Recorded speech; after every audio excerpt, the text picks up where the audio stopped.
Okay. Nah, from I got YouTube, it. from YouTube. I think it should be there you go, yeah. There you go. What's up? So what's going on, y'all? Hold on, give me 1 second. Give me 1 second, y'all. If you tuned in already because you got notifications on, just give me 1 second. Let me send out these links to the rest of the guys, and then we're gonna get this started. I got my boy CP with me here.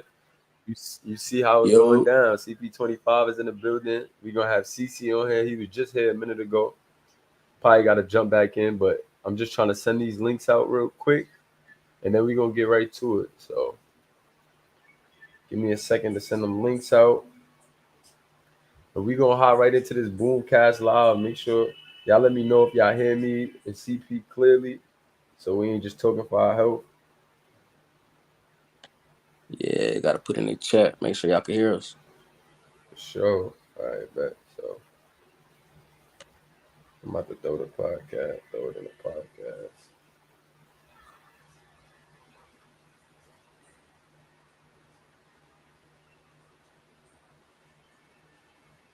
All right. Let's see that picture.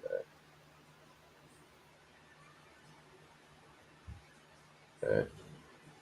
Everyone, Boomcast is now live. All right,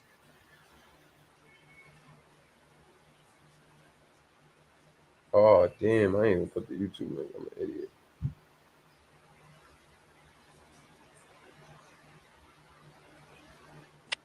All right, CC back. I got you, CC. I see you. Yo, yeah, I All right, got yeah, you. I'm back. I'm back. All right, I bet. I, CC I back. can't really leave from the from this app for Nah, real yeah, too. nah. You straight. You straight. You straight. I'm gonna post it in the I posted the link with it. CP gone now. Yeah, he probably went to post the link too. That's why. Yeah, yeah. Yeah, he did. He went to post the link. So, all right, y'all. We send them links out. I got CP here with me. I got CC here with me. CP about to be back on the screen in a few, but we gonna get right into this, man. Where the comments at? Let me see the comments. My boy Anthony Fry here. Jalen Brooks here already. What's going on, fellas? We gonna get into these topics in a few. I got a couple topics, and I want the guys to just top it up on these topics with me. You see, CP is in the building, y'all. So basically, we gonna start with the first game that happened already. You know what I'm saying? I'm gonna throw the overlay in front of us.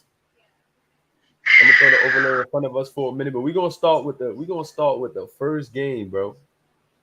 This topic number one: Shark calls game. Shark calls game. You feel me? that boy Y'all definitely called it. That boy Yeah. definitely called it. 30-27 last night. Man, the game was crazy, fellas. Like y'all seen that game yesterday. Just to start off, we're not gonna dive into what happened in the game because everybody saw it. But how Yeah. did y'all feel about the onside kick, right? Mixed with the glitching or the picking a side. Like, how do y'all feel about that? Do you feel once you go to a side and go back to the middle, do you feel that it has an effect? And what would you have done if you were Smitty in that I think situation as far as I, You I don't good? know. I think that like honestly, Smitty made the right call. You know, it has to be fair on both sides for real because I looked at, I was there for the whole thing for like the whole stream, and I was there the whole time, and mm-hmm, it didn't like they were dominating.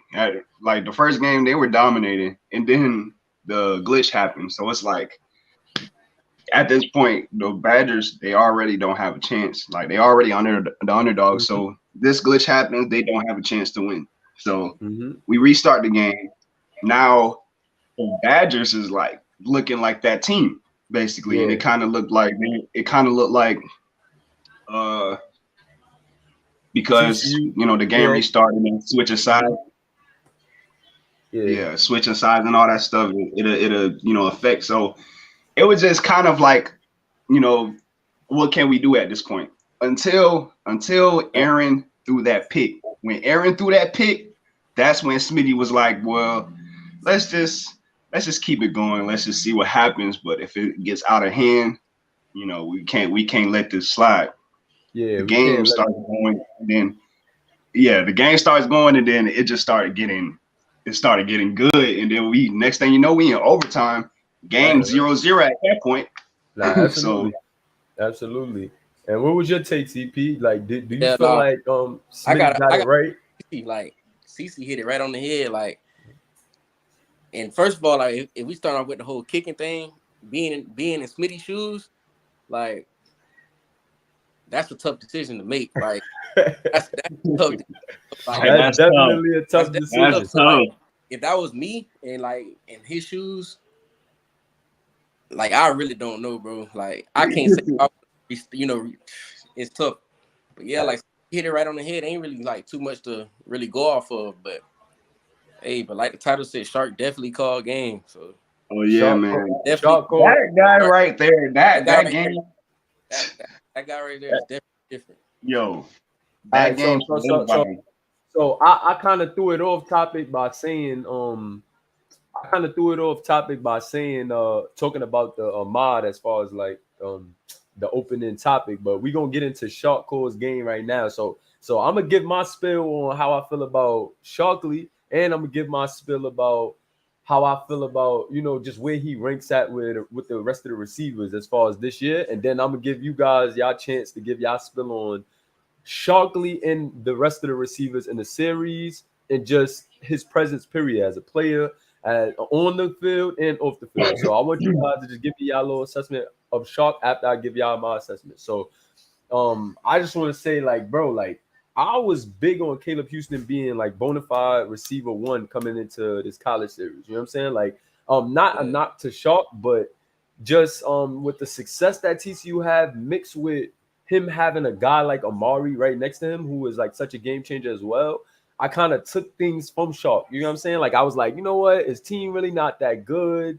And then you know, he has a star-studded like receiving core with him. Like he got a wide receiver who's probably wide receiver 3. So I kind of was taking things away from him, but seeing what this kid is able to do, bro, like it's getting ridiculous at this point. Like I'm not gonna lie, it's getting crazy. Like he's looking like CJ Robinson, like, you know, like London Lions. A taller CJ / Cam Jones. Like that guy's a dog, straight dog. Only receiver I know that can take a slant and take it straight up to the crib. Like that's the only receiver that I've seen do that. Nah, absolutely. And like, bro, it's like now it's making me like it's like Caleb is so good as far as like, you know, like I guess yards after catch or receiving yards after catch. And like, you know, he does make some big plays, like as far as like, you know, making some crazy catches over people or, you know, breaking tackles and extending the play.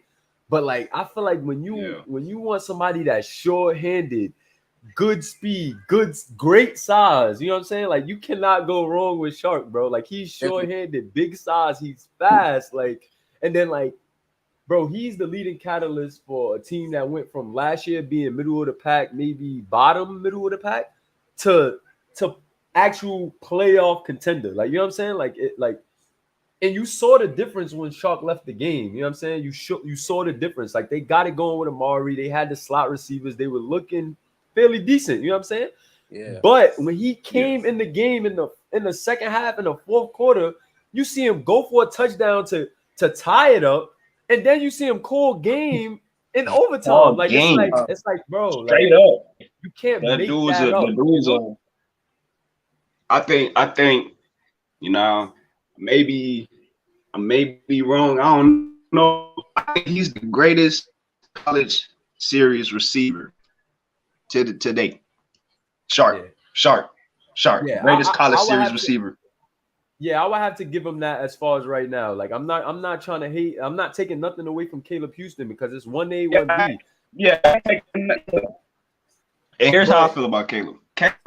He's not having those big touchdown plays, but he's getting open. He's like, I think Monty just has to find him more. You got to be more accurate because I think that's why he's suffering as far as production as a QB. With Houston and they in two totally different situations. Like, you know, Shark got Miles McCain. Like right now, as of now, Miles McCain is the better quarterback than Monty right now. So we're gonna get into that. We're gonna talk about that. Don't hold on. gonna save it. Okay, yeah, save it. Save that point. Save that footnote Yeah. right there. I think CC having some troubles, but let me know in the chat if you guys can hear me still. If you guys can hear me in CP, let me know. I think CC having some trouble, but he should be back. I'm gonna take him off for a second, but he should be back. But anyway, yeah, save that footnote though, CP, because we're gonna talk about the quarterback rankings. Right now, I just wanted to keep it on Shark calling game. You know what I'm saying? Like, and just highlight Devontrez Sharkley in this moment, bro. He is like, he's wide receiver one to me. Like, just at this point of the season, if the season ended today and the draft was tomorrow, I think every coach is confidently going with Shark. It is two different situations, like you said, with Caleb may have a more collective talent group around him as far as like offensively and defensively, but Sharkley is just like, he's taking over. Yeah, he's taking over. I mean, I'm not gonna say he's carrying because he's not, but like if Shark was the go like off that team right now, it'll be a big. Like, absolutely, and you can see that, and that's what I'm saying. Like, I don't want to blame the mod, and I don't want to go back into the segment of talking about the mod. But however, I don't think necessarily when he switched sides that it was like favoring a team. I think that the game played out how it was gonna play out based off that simulation that Madden had in plan. Like, you know what I'm saying? I know it wasn't the same as the first simulation because TCU obviously was hot earlier in the first simulation, but I do think that the way Wisconsin was playing, minus the onside kicks, that it would have been a more even matchup. You know what I'm saying? Like, I do think that Wisconsin would have came back, maybe scored after the 10-7, you know, and made it more interesting. I don't think that they were going to just blow Wisconsin out in the beginning of this game the way people made it seem like, oh, the onside kick thing, if that wouldn't have happened, they would have just blew out Wisconsin. I don't think that was the case because when you I think Wisconsin is a strong team. Like, I think Wisconsin got like, they're just missing a few pieces on defense, but in a few pieces on offense too. You know, they just need that one playmaking wide receiver, that one playmaking maybe DB. You know what I'm saying? They missing a couple of stuff, but I think they're a solid team. Aaron Uchiha is he's a solid QB. He can lead. We're gonna get into that. I don't want you to spoil that yet, too. That's why I brought up the topic so they can follow what we're talking about. I'm not gonna even show us yet. I'm not gonna even show us yet until like we get to like the dull moments. Not the dull moments, but until we on the topic. I'm gonna show us when we on the topic talking about it. But for right now, I just want them to see the topics real quick. And shout out to everybody in the chat. We not ignoring y'all. We just engage in this talk. And I love the RFL talk. So we gonna get heavily engaged and we might, you know, skip over some things in the chat, but I'm gonna give some time to shout out some of the guys. Shout out to Hodge, shout out to EA, shout out to Severio, ESJ, Michael Smith Jr., Jalen Brooks, Anthony Fry, Killian Bain. Shout out to Super Cam. Shout out to all the guys in the chat, man. Like, CP, anything you want to say to the guys in the chat? Hey, man, shout out my dog Eric, man. Shout out all the league first guys. Shout out Q. Everybody Definitely coming up for real. Shout out Ronnie Shanahan. Shout out all the guys that shouted us out. Make sure y'all hit the like and subscribe, man. I'm trying to bring y'all different content. I'm trying to bring y'all more so player-based content. You know, I don't want to just go over reviewing the games like the other podcasts. I want to give y'all player base. I want to talk about how we feel about this player. Where does he rank amongst the other guys in the league? Shout out to them boys, man. Shout out to everybody. Shout out to them boys, man. Everybody who you know who be in the Discord, you know, everybody who know what's up, you know, shout out to y'all, man. Like, y'all the ones that keep the league growing and going. You feel me? Absolutely. So now we're gonna get into the second topic. We already talked about slightly the mob. We talked about what we felt about Sharkley and him calling game, but now we're gonna get into the next topic. TCU offense one. Is TCU offense one? I'm gonna ask y'all that first before we look at the comments and we see what the guys in the chat feel. Is TCU offense one, fellas? Is TCU offense one? How many points they scored in the last 4 weeks? If it's all in the 30s, then they offensive one. They offense one. Yeah, because I don't know how many points they got offense though. But okay, all right. Yeah. I'm not saying like based off the points, but based off what you guys see, and it don't have to be anything. Oh, for sure. Anything for statistically. Sure. You know what I'm saying? Like it don't have to be based off the stats, like the diehard stats. Just like Shark may not have the best stats as a receiver, but he's wide receiver one. Is TCU for sure offensive one? Offense one, yes. I got them. I gotta get in one, and I'm gonna tell you why. Because I feel like it is more complete teams out there. Like True Bronze isn't a bad running back at all, but if we talking like, I mean, not like we in 2020, 2022, so we playing a whole different style of football than like the older days, and it's more of a pass. It's more of a passing game we in now. We talking passing. You already know who them boys got, Mari and Sharp. So ain't nobody doing it better than them two right now. So I definitely, I think I'm gonna have to get them one for sure. You got to get on one. So what about you, CC? Do you give them like it don't have to be based off the statistics, statistically, but based off the eye test and what you seeing? Is TCU offense one this year? Yeah, for sure. Any time when Shark and Amari is on the field, and including like their new weapon, Payne Cash, he was like, he's also, man, I play for Georgia. You feel me?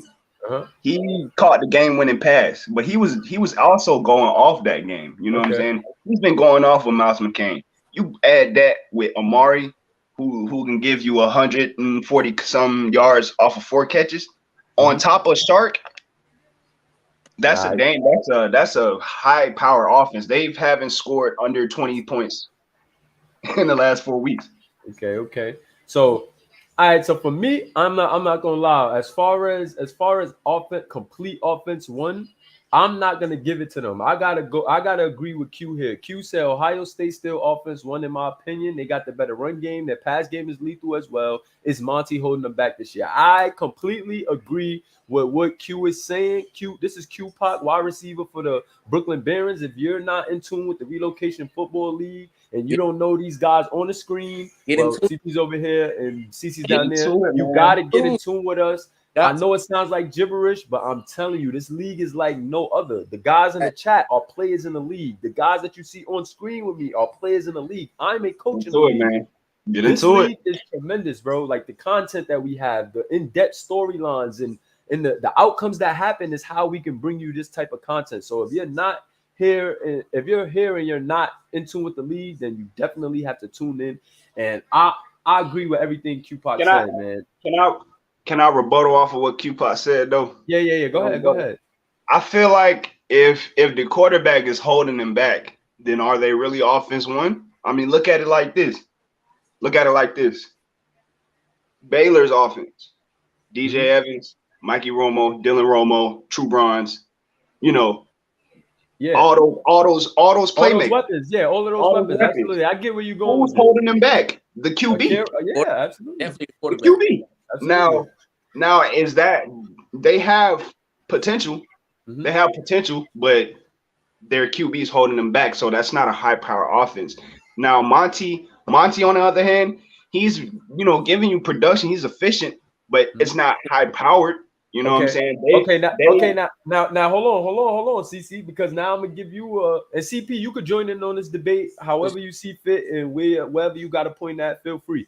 But hold on, CC, I got one for you because I agree with what you're saying. However, though, this is why they're still offensive one to me. This is why Ohio State is still offensive one, even though we know TCU has been so dangerous. Is because Monty isn't playing well, and this team is still undefeated, bro. Like Monty has played his worst football in the first 3 weeks, and they're still undefeated. And look who they have played against. You know what I'm saying? They played against USC, who they went against in the championship. Monty didn't have he had his best game this year, but that's still not the best game that we know Monty Wyatt is capable of. So the fact that we haven't seen Monty in rare form yet, and this team is still undefeated, and they played some, pretty good competition, I have to keep them as QB1. And even though Monty has played bad, all of his weapons are still shining. Down to Pecan, the slot receiver, is going crazy. If Monty, like you said, Monty's playing, he's not playing horrible, but like you said, he's playing bad.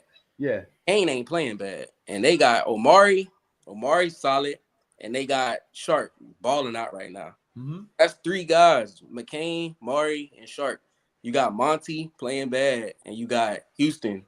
That's only 2 guys. Well, they got other weapons, but Yeah. you know, Houston and Monty's the main guys. So Nah, absolutely. I still gotta get it. How Pecan been playing lately? That man right there, boy. Yeah. And that's what I'm saying. Like, man, like Chandler back. You know what I'm saying? Chandler back. Yeah. And then you gotta say they kind Wimbush. of got this. They kind of got like a similar offense for real. Like who's run? They do have a similar offense, but whose running game would you say is stronger?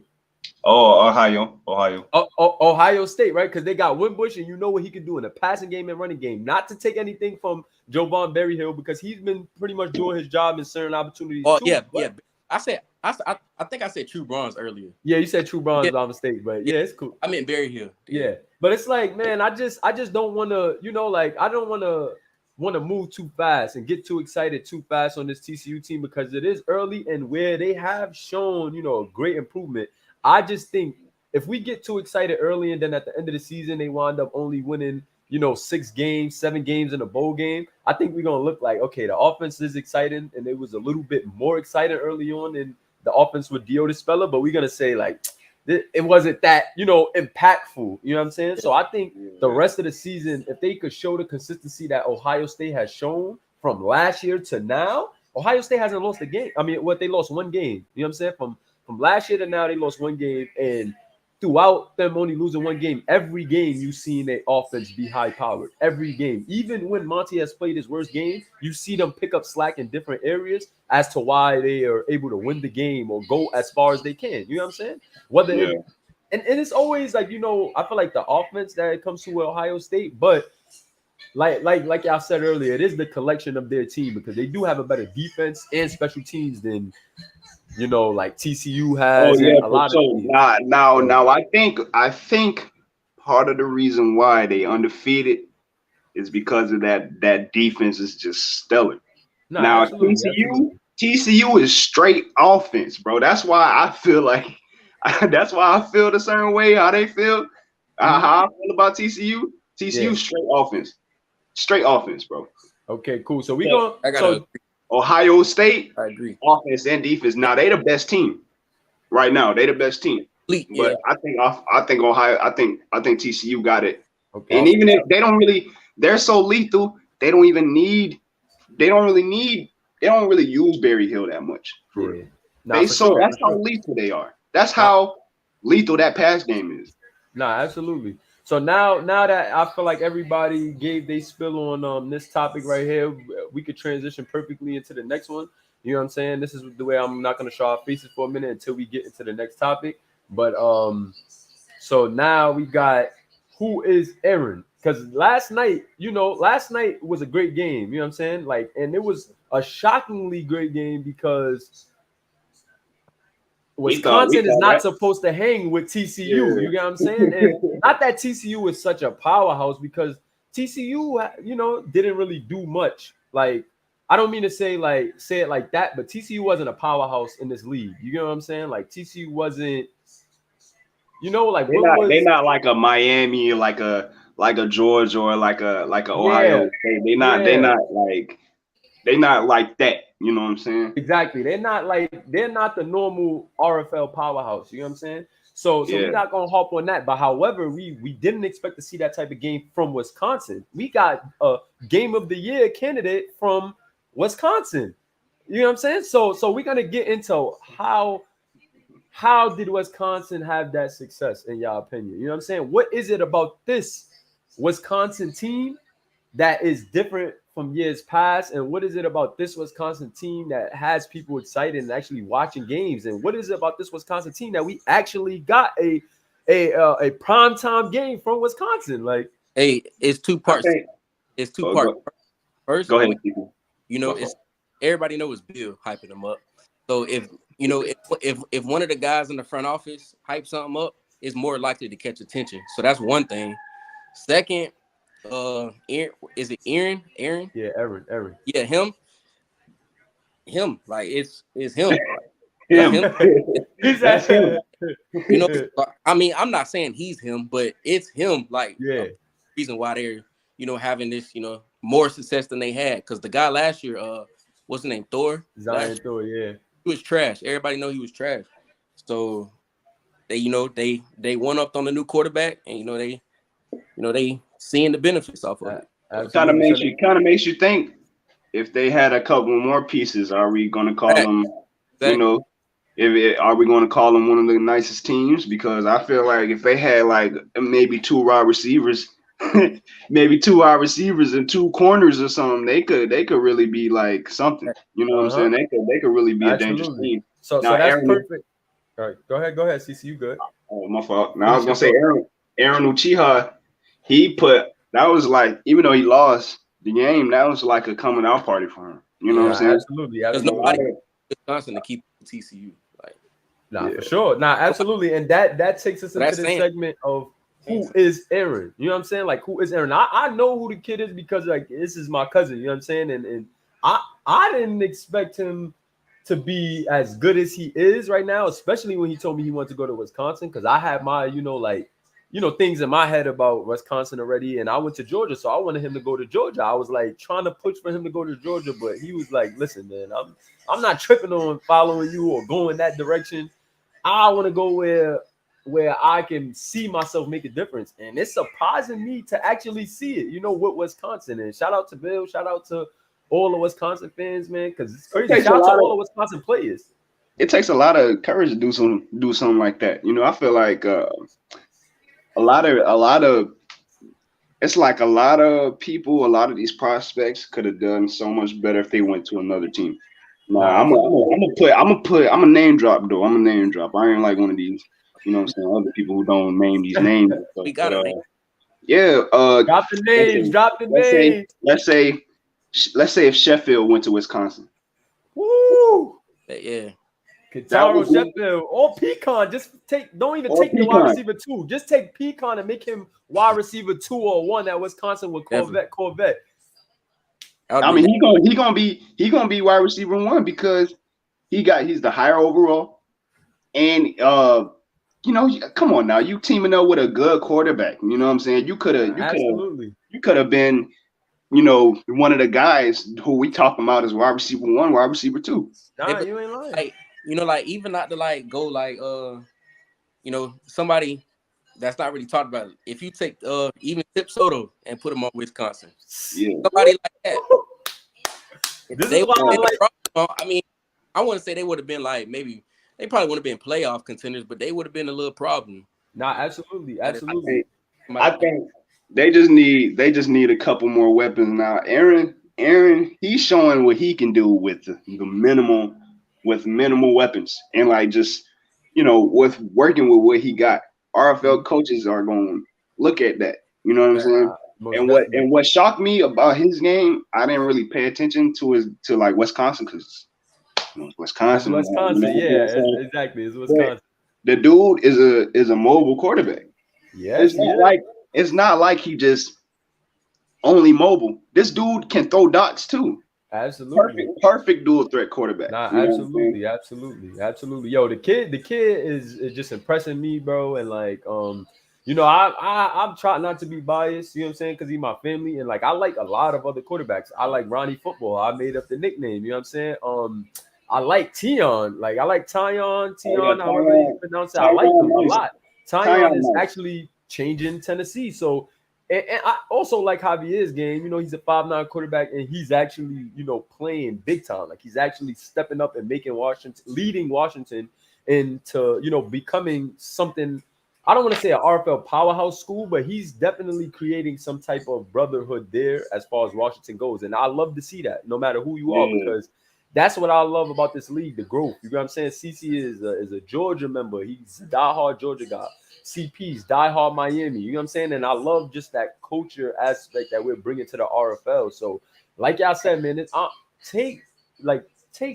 look at these teams, see what they run, and see how you would fit there with your player. Like, it's no reason. I'm happy that, we got Pecan and Kentaro and they built the super team over there. But listen to what these guys are saying, man. Like, let's spread this thing around and let's get some more brotherhoods. Let's get some more team. You know what I'm saying? Spread the wealth in that, and not only that, it creates more comp, and more comp means more people gonna want to watch these games. Yeah, I more don't want to watch storylines and everything. Facts. Penn State. I don't want to watch Penn State versus Oklahoma State. Yeah, because there's Y'all want to nobody watch there. that? It's only Dorian. Nah, you're right. You're right. Exactly.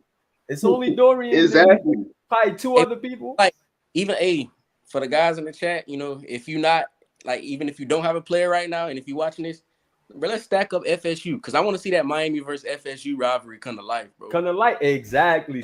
Let's stack up FSU, bro. Like exactly, and like, listen, man, this is like I said, this podcast. I want to change the narrative on it. I want to make it more so like a players lounge and like a not a players, but like a RFL community type of thing. As far as like, I want you guys up here every episode. Like I told CP, CC, and ESJ, I want them to be part of my panel on this show for the college series, because these guys are on it. Well, CC's on his way to be in the pro.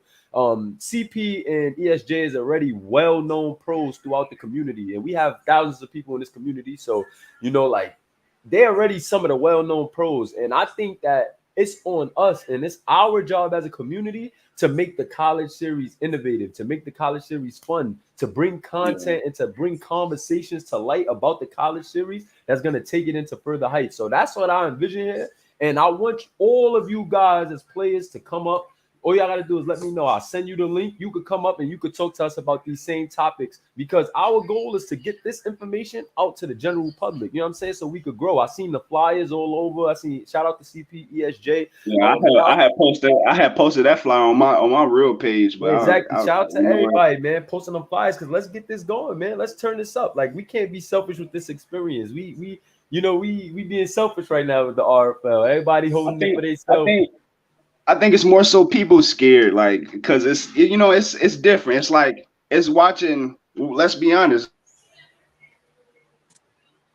it's watching Madden play. You know what I'm saying? But once you add storylines to these players, I always say, just give it a try. You know what I'm saying? Give this a try. If you watch football, if you like Madden, give this a try. You know what I'm saying? Give this a try. You want to watch football?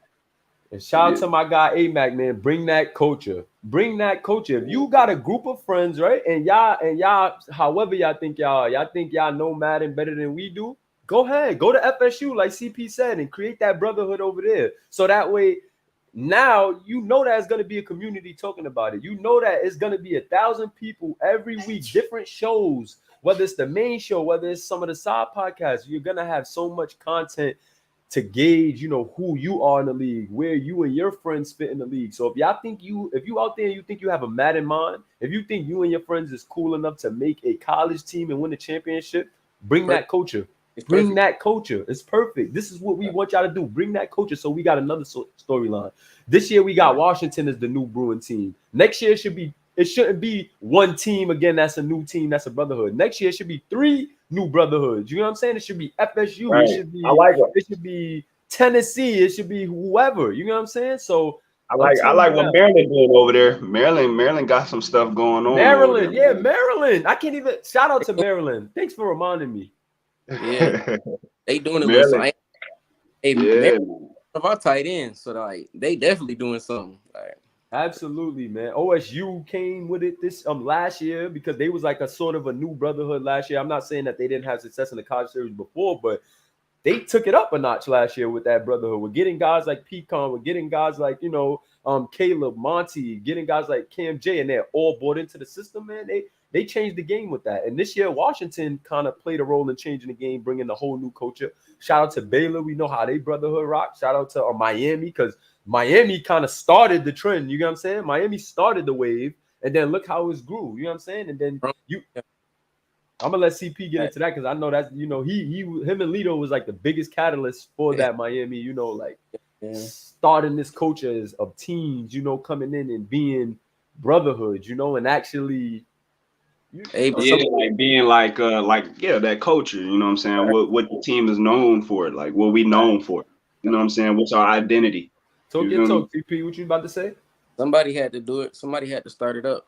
I'm not saying like, if we would have never came along, it would have never started. And I'm not saying that, but somebody had to kick it off, and I'm just glad we was the ones to be able to do that. So like, we just need more people. Like, it needs to be, like y'all saying, it need to be Miami, Georgia, Ohio State, Baylor, and even like Maryland, Washington, Tennessee, like a whole bunch of. If we could have 32 brotherhoods, That'll be perfect. Like, That'd be perfect. That'll Yeah, be man. perfect.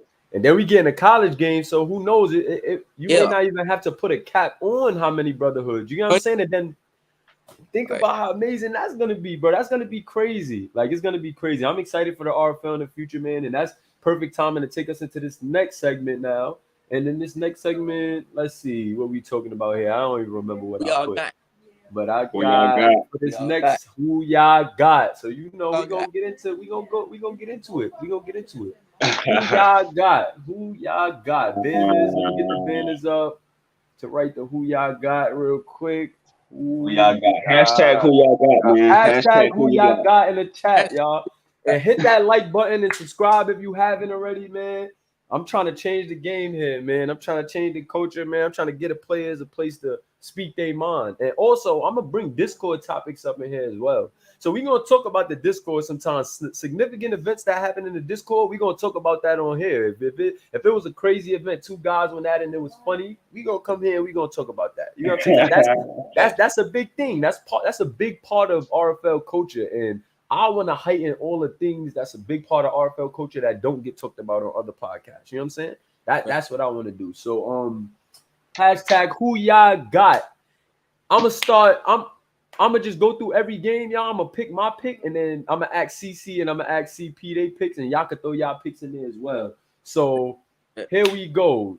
We already seen TCU, Wisconsin, TCU wound up with the dub tonight. It is the Twitch game. Be there, be square. You got Rob Roby calling the game. You know it's always lit when Rob calls the games. You gonna hear you gonna hear some. You gonna hear old boy. You gonna hear old snatches. boy. You gonna hear snatchies. He giving out nicknames if you play good. So make sure you at the game tonight at 8:30 Twitch. Make sure giving out you're nicknames there. if you play terrible too. Make sure you're there. Who y'all got? Notre Dame, UNC, CC, and CP. Who y'all got? I CC got and CP. That got a ring to it. CC, CP. I got UNC, man. It seemed like a no-brainer. You got UNC. UNC, I think they're gonna do some work with Jay Watt in those corners against those corners, man. Okay. So who you got, CP? Who you liking? I definitely think it's a no-brainer. I'm gonna have to go UNC, but I don't think it'll be as a wide margin as everybody think it is, because they kind of a little funny last week. So, UNCK? Is that the UNCK out here? that's my boy Q Pop, man, but UNCK, man. Oh, Q Pop. If that was me, I ain't gonna lie. Me personally, I want to take that, but that's just me. But That's just me though. The Tar Heels come out with the win for sure. Yeah. Oh, where Moolah? That boy dipped out. Moolah done dipped out. Oh shoot, man, we gotta run the show. Hold up. Nah. 1 second. Let me know if y'all hear. Do y'all hear a little static? Y'all hear a little static coming from me? Yeah, I think y'all hear. Yeah, I bet. That's what I was trying to fix. I ain't wanna. Shoot, should we just do it? Yeah, man, let's just run it. Yeah, man. y'all keep it going. Stanford, UNC. I mean UCLA. Who you got? I got UCLA. I don't know. Stanford, UCLA defense is terrible, but Stanford is just terrible. So I'm gonna just go with UCLA because Devin Diggs is a nice QB. Facts, yeah. All right, back. I'm back, y'all. I'm back. I was all right, bet. My mic started tweaking, but that's why I'm happy y'all here. Yeah, I'm gonna have to go UCLA, like you said. Devin, is it Devon or Devin? I think it's Devin or Devon. I don't know. Diggs, man. Diggs. Yeah, I definitely think he's gonna get the job done. But also, Stanford, I don't think they are pretty trash. I'm not gonna sit up here and cap, but they got LeCavalier at running back, and I don't think he's all that bad. But UCLA, UCLA got it. Yeah. I ain't gonna hold you, man. I think just off the strength of, I think Diggs is another pretty decent quarterback that's just on a bad team. So I'm not trying to make any excuses or nothing for him, but I think he gets it done against this team. It's nothing about this Stanford team that I think is gonna give him issues. Yeah. But don't sleep on LeCavalier though. Don't sleep. Exactly. That's what I was saying. Don't sleep though. Don't sleep on that guy's a dog. He's like our version of Christian McCaffrey. Like once he gets in the league, y'all gonna see. Gonna see. Nah, pardon me, y'all. Y'all can't see me on the mic, but I got a whole regular recording interface to do the podcast because I don't got like a regular podcast mic. So sometimes like, you know, the mic got too much power. If we start touching on other stuff, it get messed up. But that's why I got the guys here because they got my follow-up. They got my back. So I'm good regardless. But sorry if I messed up y'all ears, man. I apologize. So if that happens, y'all, just take over the show. If y'all hear me go mute, just take it over. But yeah, man. I definitely think that Diggs is good, but I don't know, bro. I think Diggs is good and I think he get it done, but I think it's gonna be a close game because I think like LeCavalier is gonna have a big game. I see LeCavalier with like 200 all purpose in this game. You know what I'm saying? Right. I think he 100, runs 100 receiving yards, 100 rushing yards. Exactly. or maybe like 120 rushing and like 80 receiving because like he goes deep as a running back, bro. Like I seen him run flies out the backfield and Montgomery just put it there. You know what I'm saying? Because Montgomery bro might need to. If bro, you know what I'm saying, bro could be a wide receiver. You never know. Yeah, bro, definitely make it. He made what a storyline that would be. I gotta step away. Hold on. I bet you good. I'll throw you on mute real quick. But yeah, man, like LeCavalier definitely could wind up being LeCavalier can wind up being a slot receiver if that's the case. But Devon Diggs said, "Be for real, Moolah." I'm being for real, man. I think Diggs is a pretty good quarterback, and I think he got a shot to do some things. But I do think it's going to be a close game against Stanford. And I think if he makes mistakes against this bad defense, like this is a game where we could see Diggs flaws because this defense shouldn't give him any trouble. But if this defense gives Diggs trouble, then I think he's in trouble. You know what I'm saying? If he struggles against Stanford, then I think like he – you know, like the potential that he showed is kind of going to come with a hit. It's going to take a hit at his draft stock. Well, I don't think he'll struggle against Stanford because I don't think he hasn't struggled against Maryland, and Maryland their defense isn't really that good either, but their defense isn't as bad as Stanford. As bad as Stanford. You know That's what I'm saying. like, so I think this is a test for Diggs right here for me. I think this is a slight test for Diggs. Like who are you, Diggs? You know what I'm saying? Like we've seen him look decent, but I think that this game is like, all right, you should come in and handle this game fairly well. You know what I'm saying? Like you should come in and you should throw at least 302 touchdowns. You know what I'm saying? Like if you don't throw 302 touchdowns in this game, then I don't know who you are. Like you know what I'm saying? I don't know where you fit on a quarterback scale. You know what I'm saying? From 1 to 32, I don't know where you fit. It's a lot of good quarterbacks though. I'm not trying to knock him. It is a lot, but I'm just saying though, just to find his place because he's a year one guy. You know what I'm saying? And I'm just interested to see where he fits. And I think this is the perfect game to figure out who Diggs is. You know what I'm saying? Like how I said, who is Aaron? I think this is the game to find out who Diggs is. I think everybody went UCLA in this one, and not 302 touchdowns. 300. I knew somebody was gonna say that in it. 300 yards and 2 touchdowns. Sorry, guys. Y'all dudes. I'm back. Yeah, the RFL community is undefeated, CP, man. I said Diggs need to go for 302 touchdowns, but I was saying 300 yards, 2 touchdowns, and they killing me in the chat now, man. They killing me in the chat. Know they gonna get you. Yeah, this community is undefeated, bro. Better than Facebook, better than Instagram. I'm telling you, the Shade Room cannot compete with the RFL Discord, bro. I'm telling y'all right now. The Shade Room cannot compete. It'd be too funny in there, bro. Like, fact. We got some clowns in some clowns, and I don't think anybody's gonna watch this game. But just in case anybody is watching this game, we still got to give our take on it. We got Auburn and we got ASU. Who do y'all got? I got ASU with my eyes closed. I'm gonna just say that. I got ASU. Yeah, I got ASU too. They look good this year. Yeah, they definitely look good. They put up a fight. That boy Jefferson he's looking decent at QB. He could get his weapons the ball. That's what he showed. He hasn't. I don't feel like he played outstanding yet, but he showed us, like I could get my weapons the ball. Like I could let my running back do what he do, and then I could hit my receivers where they need to be hit. And ASU, they run a good offense. They ran a good offense last year. Like their system is right. So I like their system. And another big thing with this Auburn is just trash, but this takes me into something else with ASU system. ASU system has been consistent. When watching ASU last year and in the college series in the past, you can see that they make good play calls and that even with lack of talent, their offensive scheme works. So if you're a player, Somebody need to ASU. turn ASU up, Yeah, man. Somebody got to turn offensive ASU up, players go to ASU. Defenses, look at what defense they run. Defensive players, look at what defense ASU runs and build around that. If they're 3-4, 4-3, make your players around that. They have a good offensive playbook. So where guys are crying about Baylor's offense, guys are crying about this person's offense, and OU doesn't run the ball enough, and Baylor running with the quarterback. It's teams that if you watch the series and watch these systems, you won't have to run into that issue. So if you don't want to run into those issues, I'm telling you guys, watch some of these games, look at the systems that they're running, look at the schemes that they're running, look at the playbooks, and then make your play accordingly. You know what I'm saying? Like let's start using our minds here. Don't only put it up to the coaches and the staff to use your mind, to use their mind and work around issues. Let's go. We could go watch these games and look back.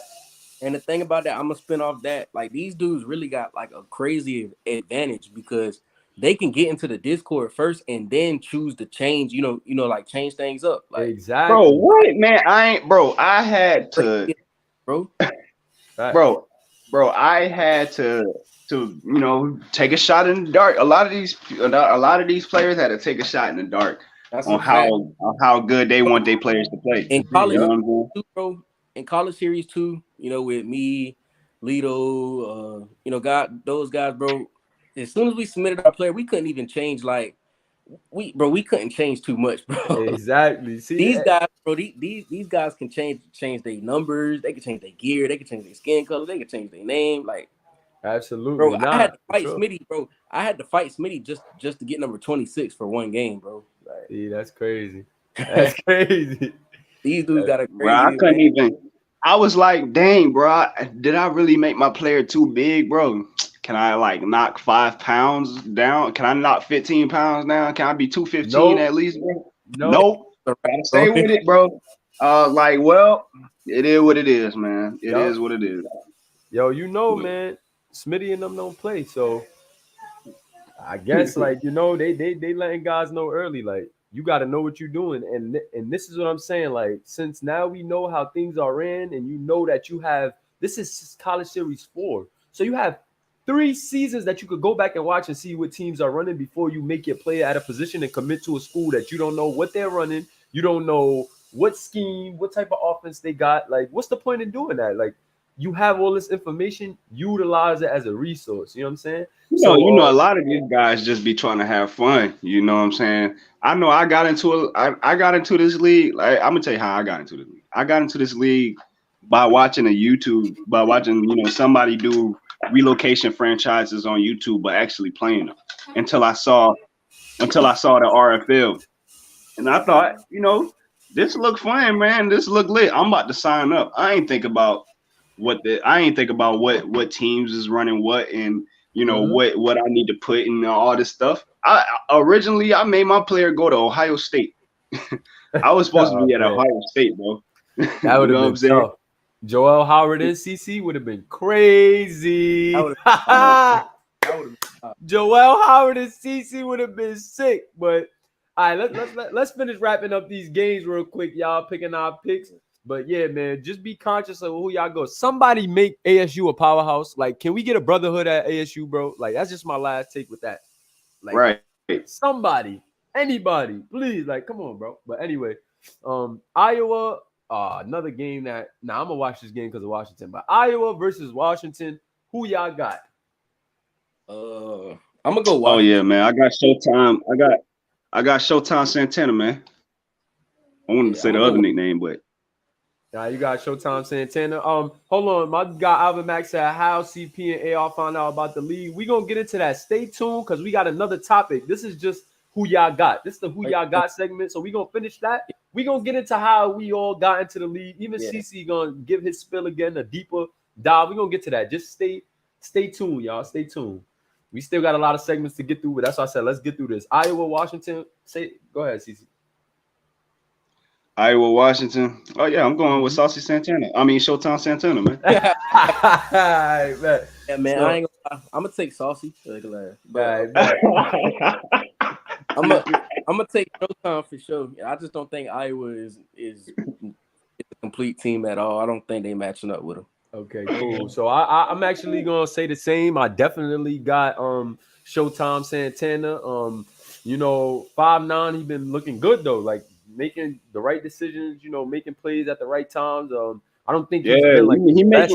he making the number 21 look all right. Yeah, he making 21 look all right. I don't think that. I don't know. I don't think he's the best looking freshman quarterback, but he's a decent, serviceable first year quarterback. You know what I'm saying? Like, they don't have too much comp on their schedule, and they already lost the game to Texas against another freshman quarterback. So it's hard to kind of bolster him in front of guys that's having like bigger games and more team success. However, his leadership abilities and his talent at the same time, I think, still makes him a serviceable player in the future. And him being a user as well. I think he starts off as half of his career serviceable backup. And I think at the tail end of his career, maybe 26, 27, is when he'll have his day in the RFL. So I definitely got to go with Washington as well. I think it might be a little sooner than that. You know what I'm saying? It's a lot of. Hey, I think he got a lot of upside. Yeah, you know I think he got upside, but who needs a quarterback? I think like if you guys are gonna come into the league at 22, I think Smitty said, if they're gonna come into the league at 22, I don't see where a quarterback like Javier at 5'9", you know what I'm saying, not the best in his class, like 5'9", maybe he may be what, like a fourth round quarterback, third round quarterback, 5'9", third round quarterback. 65, 67, 68 overall. I don't see where that makes sense. But if you dedicated, man, you can he definitely gonna you can start. Nah, he gonna have to put the work in for sure. But I mean, even with that, like he's not playing any competition. So like really what are we seeing? Like he's playing guys like Iowa, LSU, Maryland. Nah, you're right. Like, I mean, he got the toughest team they play is what, USC or Oregon? Nah, yeah, that's nobody. Yeah, I mean you hitting it on the head. Well, Oregon, I'll stay another year if I was him. Nah, I think another year. I think another year would do him well as well. I think maybe 2 years will be ideal for him. Stay another year, Javier. Yeah, I mean, I know what Smitty and them said about the height, but I think Madden is a lot smarter than that now. Like, I know they were saying that being 5'9", you may not be able to be drafted, but when you got guys like Russell Wilson, Kyler Murray, and what's the guy from the guy on the 49ers, Trey Lance, when you got guys like that in the NFL, I don't think even Drew Brees. I don't think it's no way that Madden in 2022 is not gonna have, no matter what your height is, I don't think that they're gonna exclude you from a draft class. You know what I'm saying? So I think that he should stay because I think it will make more sense to be able to come in as like a high, 70 or mid, not high 70, but I'd rather come in with the chance of being a low to mid 70 than being like a 69 down and all the other factors that come in. Like, they don't play anybody right now. So it's like It's hard to compare him and put him on a certain pedestal, you know what I'm saying, to other quarterbacks. And then that tells you he kind of going to be middle of the pack as far as quarterbacks goes, because I don't think quarterback is the best position in the draft. I think maybe a defensive position is. Exactly. Quarterback like dead last right now. Exactly. So if QB is dead last, it's actually Tyler Cage, like linebackers, defensive ends and stuff like. Yeah, I think the best case scenario is he stays and just if we find out next year, okay, they can't draft 5'9" quarterbacks, make a new quarterback at Washington. You already built something there, make him a little taller and get it done. But if make him 6 foot, you know what I'm saying, make him 6 foot and get it done. But if you if you go into the draft right now not being the best quarterback, period, and then not being the best in your class, I think you're gonna run into more trouble than you want. I think you may have to sit for a while. And the guy has talent. The guy is a leader. I'm talking about off the field now. So, I think he's pretty smart as far as making builds and pretty smart as far as putting a team together. So I think you utilize that and you leverage it the best way you can. I don't think going to the RFL in his case this year is the best thing, but I do think down the line it can make sense. I think if he could keep that build and NCAA allows him to go into the draft class, I think he'll be fine. And like I said, I actually think that NCAA is going to let short quarterbacks because of guys like Kyler Murray. So because of that, I think that Javier Santana leaving his junior year and Washington is ranked top 15 is a different story than than right now. Even though they are ranked top 15, it's only because we have 32 teams. When you're in a college game that has hundreds of teams and now you're top 15 and you've had success in prior years, I think that's a different storyline. You know what I'm saying? I think that's a bigger storyline. I think that's more for people to go off, you know, and then that's more content for you instead of being an RFL backup where you're not gonna have no content. You better hope you get picked you better hope you get picked by a coach, because if you don't, Facts. you could just be out the league, you know, and like Got it's no got fun the in Leo that. Moon treatment, man. Exactly. And Shoot. But yeah, not even bro. Like you mess around and get dead like DJ White. You don't want that. exactly. You don't want that. So we go into the next game. We keep getting caught up in. I like that we getting caught up into good topics about each game. So I'm gonna just keep it flowing. If it takes long, it takes long. But I'm loving how we catching subtopics in between each game that we see. You know, like I said, I want to give a deep dive more so on the players than wrapping up the games anyway. So if you guys see anything about these games that you don't want to, you know, sidebar into, let's keep it rolling. So Texas A&M, OSU, who y'all got? I'm gonna go Texas A&M. They was able to Miami. They showed not really proved themselves yet, but they definitely showed nice flashes. So I definitely think they get the job done against what's that, Oregon State? I mean Oklahoma State. Oklahoma State. Yeah, that's Oklahoma State. I said Oregon State. Yeah, that's Oklahoma State. But yeah, I definitely think they get the job done. Texas A&M. Yeah. So I got Texas A&M as well. Just like CP said, I don't want to say they proved themselves, but they definitely showed that they could kind of hang, you know, with a decent team when they out and against Miami. So I definitely think that they should handle themselves well against a team like Oklahoma State. I definitely think. Oh, so yeah. I definitely. I'll be the odd one. I'll go Oklahoma State. Oklahoma State, because I ain't gonna cap. I haven't really watched those games for real. Yeah. But so I'm just going off of who's ranked. Yeah. All right. So you got who you got. Yo, we had 31 viewers, y'all. Shout out to y'all, man.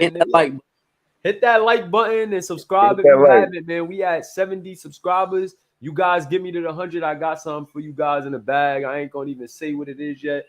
But just know, you get us to 100 subscribers, I'm putting all the subscribers in the pot. We're going to do it live like they did on Dun Show. And I got something for you guys. So appreciate you guys.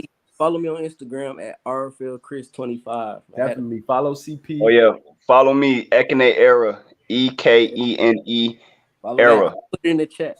Definitely, man. Yeah, he's going to put it in the chat. They're going to put it in the chat, and I'm going to put it up because follow these guys.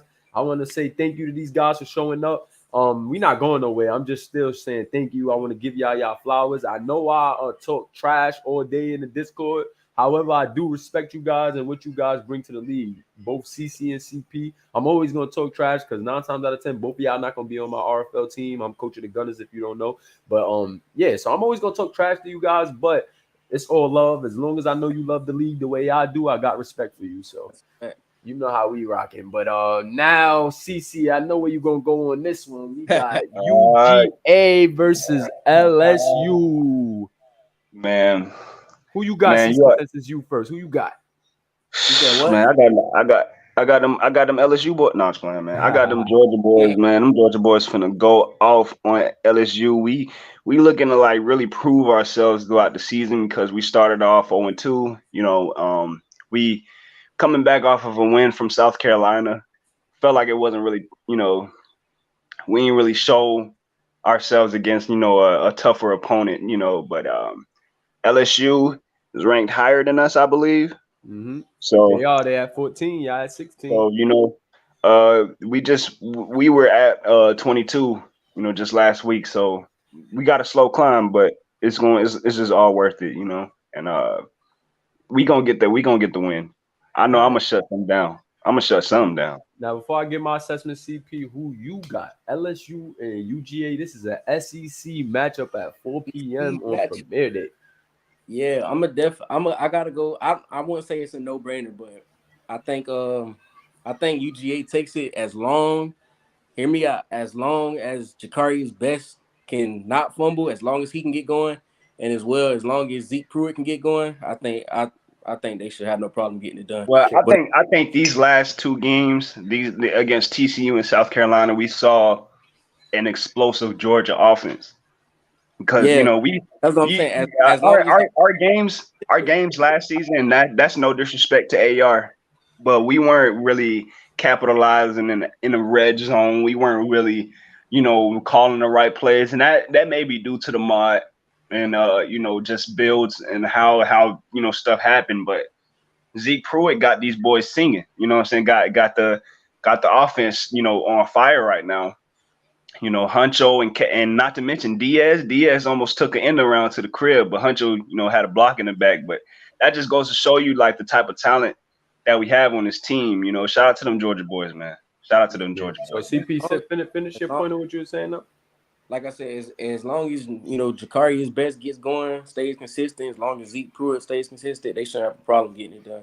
All right, bet yes, and I also got UGA for the same sentiment that you guys said, and I definitely want to bring up what CP said.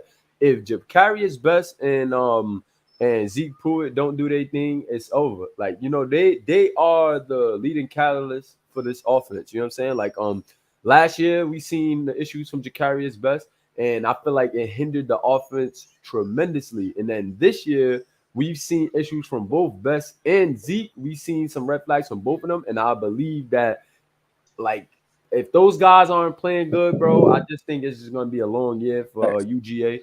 And I think you need both of those guys clicking this year to win the game. Like, where last year, it was more so if Best give you a decent game, it's an automatic win for UGA because we went, 10-3 or we went 9-3, I believe. So, like, most of the games we just were winning. If there was a lower team, we just gonna get the win. But this year's team has a different dynamic. This year's team is not really that easy to say they're gonna win against, middle of the pack teams because not only now do you have to worry about Best, you kind of got to worry about the interception issues from Zeke that we've seen early on. So, and then we still see a little bit of holes in that defense. Like I ain't want to do that, CC. You know what I'm saying? But I can't be biased. There's kind of glaring holes in that defense. Like you want to name them? Look, Jaquan is not as bad as Chad Ward. However, he doesn't give up as big of plays as Chad Ward, but the chip shots, bro, and the plays where it matters, like I feel like that's hindering UGA right now. And then I just want to say it was just some holes in the secondary. I want to say that Braylon has been a lot quieter this year than he was early on last year. I want to say that you're a little bit quieter than you were last year. Not saying you're not getting killed or you're not getting targeted, but last year in the midst of you not getting killed or targeted, you still made plays. You know what I'm saying? Like it was just like I think it's just the case of me just I don't want to just keep tooting my own horn, but like I'm shutting these people down. I'm barely even getting pictures. Like I'm not even getting no content off of these games. Yeah, you know what I'm saying? And there's actually like I believe in that. Like I'm watching these games and I'm taking that into consideration. The only issue that I'm having is like I said, just the offensive production as far as like what the other teams are able to do to you guys from an offensive standpoint. It's like it just didn't look the same as last year. Like last year, you were seeing big hits. Braylon was laying out everybody. You were diving and swatting away ball passes and we seen some of the same from Braylon. Like we seen acrobatic interceptions from both you and Braylon. But now here we are 3 weeks and we haven't seen anything like it's nothing that we've seen eye-popping about this UGA's defense compared to last year. Like I'm not saying, like I'm only saying that considering this year versus last year. You know what I'm saying? Like, and like I said, I don't think y'all getting killed. Like I don't think that you and Braylon draft stock is going down. I just think y'all at an idle place with the state of the team. Like y'all just like there. You know what I'm saying? Even the same thing with like a Tariq Bryant or like or like a Joker. It's not they're not underperforming, but they're not performing. It's just not like must-see football like it was last year, if that makes sense. And I'm not saying saying that to harp on it, but I just have to say it though. I have to be honest and say it because we have seen interesting. It's a reason why people are watching Wisconsin and they're not good. It's a reason why people are watching, Tennessee and they're not as good. So it's just something about Georgia this year that lost that it factor. Joker's quiet, Braylon's quiet, CeCe's quiet, Honcho's quiet. Like I want to see. I'm not ruffling any feathers, but I'm just saying, like, I want to see this team go back to being must-see TV. I want to see them turn around the second half where everybody's talking about UGA again. You know what I'm saying? Because right now, I guarantee you, this game, we're gonna like like show y'all. You know what I'm saying? Why we're Georgia. You know what I'm saying? Georgia, I feel like the first two games were just very unlucky. You know what I'm saying? Bad day in the offense. You feel me? But I think we turned it around in TCU. Even though we lost that game, we definitely turned it around, and we went toe to toe with TCU, and at one point we could have won that game. You know what I'm saying? So absolutely. But then Huncho went for 150 something. Mari only had 4 catches for 40 yards. So I think we turned it around. You know what I'm saying? We're gonna turn around, show you guys, show the whole college series what UGA is about. You feel me? Yeah, absolutely. Like, absolutely. And I agree. Like, I'm not, like I said, I'm not trying to say that you guys are underperforming, like y'all not playing good. It's just that if I'm being honest in chat, let me know if I'm wrong. Like, let me know if I'm wrong, CP, as well, too, because you're a mutual factor in this. You don't have no stance in this. Me and CC could kind of be biased because we UGA boys, but I want everybody's opinion. I just feel like we kind of lost the it factor, and I also feel like I said, I'm not saying guys are underperforming, but guys are just staying at wherever they were. Thing with it, y'all just gotta find y'all rhythm. Y'all got a brand new quarterback, and again, like going back to Jakari's best, he got to find his rhythm too. Like, I ain't trying to talk crazy, try to talk down the dude, but I mean, just the fumbles. He got to find his rhythm and learn how to, number one, learn how to carry that ball. Yeah. But I think, the bottom line, y'all just got to just find y'all rhythm, and that's all it is to it. Yeah, definitely got to find a rhythm, and like at it all, like you said. I mean, it is a couple of holes, but that's But we also got a couple of like good players along the way. We got Don Watts Jr. been going crazy. What I'm saying? And that's what I was about to say. Like, I'm seeing more so, I'm getting to learn more so about the new players on this team than I am seeing plays made or like storylines being changed for the guys that's already there. Like right now, I see Honcho. Like last year, he showed us big playability, and I kind of feel like more so coaches were already looking at him for like second to third round. You know what I'm saying? Like realistically, like I already feel like coaches felt like he was second to third round talent, and I don't really see that changing right now. Like I don't think he did anything crazy to move him up. Then you, CC, like I think coaches had you as a lock in the first round, and I do still think that you're a lock in the first round because teams do not go your way. But I haven't seen the shark where it's like, I was wide receiver 2 last year. Well, I'm definitely number 1 this year. You know what I'm saying? Like I haven't seen that. Yeah. Or like Calvin Poole, where it's like, he was QB1 last year, and he's still, every time he takes the field right now, you still see QB1. Like right now, people are comparing you to Joe Howard, and it's only because Joe Howard is, even though like he's playing on Ohio State, he's locking. Like when you watch him, he's not giving up anything, but it's just like it's you see it. You know what I'm saying? Like you're seeing the it factor there. Like, and I'm like, once again, that was just like a problem.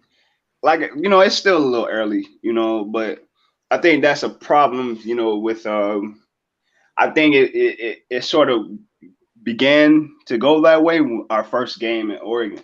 I think that first game in Oregon, it sucked a lot of like the confidence out in the locker room, and it sucked a lot of the confidence out in any Georgia fan because, nobody wants to see a powerhouse lose like that. You know what I'm saying? Now people were on our heads, like, and we had to take it. You know what I'm saying? We took it. We were in the chat. I know I was in the chat still. You know what I'm saying? I ain't running. I ain't ducking no smoke from nobody. Absolutely. I just wouldn't be myself if I didn't like point that out. Because if it was Miami, if it was Baylor, I mean Baylor is taking a step back too. That's another team that took a step back.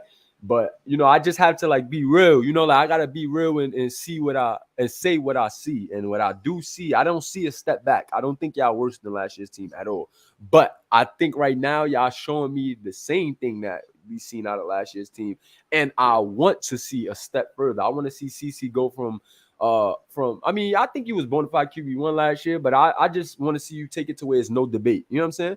I want Honcho to get into the conversation with, okay, Houston has been quiet. So if Houston's been quiet, is Honcho better? Is DJ Evans better? You know what I'm saying? Like, I want to see those storylines take the leap. You know what I'm saying? I want to see these guys take the leap. I want to see Joker, where we in a class where I don't think there's no tight end one right now. You know what I'm saying? Like, there may be, but I don't think there's no standalone tight end one. I want to see Joker put his name where, even if there is no bona fide tight end one, I want it to be where Joker is like bought up. You know what I'm saying? Right now, I don't even know if he's bought up. I think you go Glenn Sharp, Chandler Back, McKinley Weeks, Cash. who else? Cash. Who are like, I think those are the guys that come to mind before, a Joker. When last year he was top 5 as soon as you said tight end. I ain't gonna lie, I just looked in the chat. Glenn Sharp might be tight end 1 right now. That's what I'm saying. That's what I said. Glenn Sharp is definitely, like if I'm being real, and yes, Calvin Poole has to do with that, right? Yes, he does, of course. But then again, when you look at the talent, Keyshawn Williams, when you look at Horn, when you look at, the makeup of USC, they don't really have too many weapons. So the fact that Glenn Sharp, I mean, they have weapons, but none of those guys are wide receiver ones. You know what I'm saying? Like, none of those guys are even debated to be a wide receiver one, So when you have that and then Glenn Sharp is emerging, that's a storyline there. So that's why other guys' storylines have to start, like doing something. It got to be some movement there. Once you start getting stale. I heard you have mentioned Howie, you know what I'm saying? Joel Howard. Yeah, Joel Howard, yeah. Yeah, and he's a dog. Like, bro's a dog. Absolutely. Bro's a beast, you know what I'm saying? And he could be, if he was in College Series 3, CB1 was, I mean, it'd be a close debate. You know what I'm saying? It'll be a close debate. You know what I'm saying? But, I mean, it's still a close debate now. Absolutely. But, I don't really think it's close with you and Howie right now. I'm gonna just be honest. I don't think it's too close with you and Howie. I just think that the debate is that he's just been able to show more than you up to this point, because you're, like you said, you're not getting targeted, bro. Like, I've seen some of the games where they've went your way in a zone, but not in a man. Like, anytime it's a press, even I've seen some receivers beat you off the line, but they still don't throw the ball. Like they still won't throw the ball, because I know that your presence means so much. And we've seen a receiver look like you receivers beat you and you jumped up and snagged it. Maybe it's due to the height or your athleticism, or maybe a combination of both. But we've seen that. So I understand why quarterbacks are staying away from you. So it's like I said, it's not a knock to you. However, it just ain't fair. It ain't fair. No, hold on. But I'm gonna say this though. No matter what, good players always stand out. You know what I'm saying? Like prime time, like prime time. Whenever, I know like we off topic here, but like prime time, when he's on the field, you seen what happens. You know what I'm saying? Like ESJ, you see, you know what I'm saying? Like Lito, like there's certain guys that like, you're still gonna see them put their stamp on the game. And I'm not knocking you, but that's all I want to see, CC. That's my challenge for you.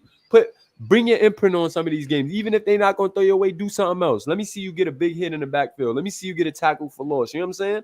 Like show me something that if they're not going to go your way, show me how you take over. That's what I want to see. Show me you take over. And then so that's pretty much my spiel for that. And like I said, I'm loving that we having these sub conversations as well as going through these teams, because it's showing everybody's knowledge of these teams, and it's also teaching people that's going to watch back a little bit about each team and why we're going for these teams and why we picking them as far as who y'all got. So I think the who y'all got segment is going to be one of my favorite segments, because I get to see y'all perspectives on some of these teams, and like sometimes I can only be in my head about what I think about these teams, but being able to, say my piece and see everybody else's reaction and then see how other guys, feel about certain players and situations. That's just what I love about this league and what I love just about, football, period. So let's keep it going. We got Alabama versus FSU. I know your boy ESJ gonna be watching this one, and You got Bama at 10 versus 25 FSU. Amari Bone had himself a game last week. Alabama has been but they still top 10. Who y'all got? Who do y'all got?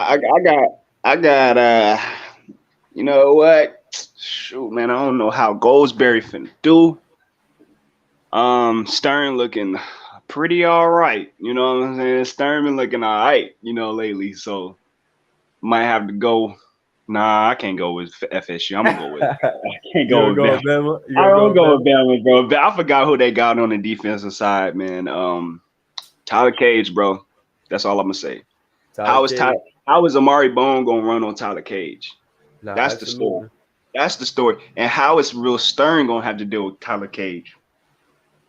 Absolutely, man. Now you right. Now you right. And because that's where I was gonna take it. But before I give my PCP, what you got? What you got? Yeah. Again, like CC said, honestly, I mean, by the way FSU was looking last week, I feel like it really could go either way because like they shocked a lot of people. But at the same time, it's still Bama. You know, you got Cash, what's the name, Tyler Cage. But I think Bama takes it. But at the same time, like, don't be shocked if FSU pulls away because nobody was expecting that last week. Yeah. So yeah, I got I'm gonna go with y'all, man. I guess it's a sweep for Alabama. It's definitely a sweep for Alabama because I'm not gonna lie, I haven't really watched this Alabama offense close enough. They haven't been too impressive for me. Like, to me, they haven't been that impressive to me, and it's making me. True. So that's why I was saying FSU. Like, don't be surprised if FSU, pulls away because Bama ain't looking like Bama right now. Nah, real talk, yo, y'all hitting it on the head, bro. Because I don't know what it is about. I was finna go for FSU, but it's like that Bama defense,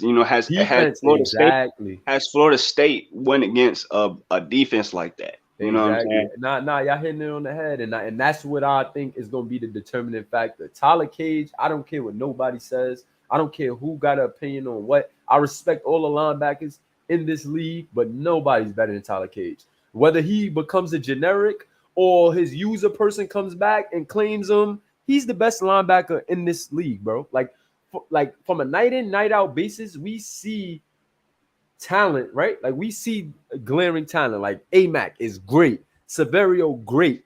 Those guys are great. I'm talking about could be middle linebacker one in the RFL day one. Yes, they can be, right? Like I think everybody would maybe agree, and maybe some people won't. But I think Alvin Mack and I think Daniel Severio are absolutely MLB ones as soon as they get into RFL. However, even Leathers. Even Leathers. That's another middle linebacker one. However, if I'm being honest, though, all of those guys are a tier below Tyler Cage.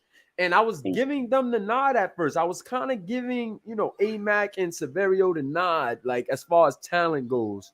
And because they are amazing off the field, like literally, bro, AMAC, Severio, you can't get no better than them off the field. Like as far as having a defensive leader on your team, off the field things, you cannot get no better than Alvin Mack and Daniel Severio at all. They're 1A, 1B. Matter of fact, they both 1A. You know what I'm saying? But if I'm being completely honest, Tyler Cage has just done the extra thing. Like he just has that extra factor. It's different, bro. Like, if you look at his his ratings and what he came in with, he's like a mini cornerback. But he's still making linebacker plays. Yeah, and that's and that's what makes him sick, bro. Like you said, like he looks like a mini cornerback, bro. And like what people see, like people say, sometimes he goes missing, but no. I've watched those games where people say that he's gone missing, and I promise you, the quarterback doesn't throw a slant. The quarterback doesn't throw a slant, a in. Anything that's over the middle of the field on them days that y'all saying that Tyler Cage is going missing, they don't throw the ball on the middle of the field. They don't. And then most teams can't run the ball against Alabama, period. So I'm literally telling you, go watch those games and show me 10 times that they threw over the middle of the Tyler Cage and he didn't make a play. Show me. Man, I wish I can I can relate. You know what I'm saying? you definitely can relate. That's what I'm saying. Like you definitely can relate. But here's the difference in what I was asking from you, CC and Braylon.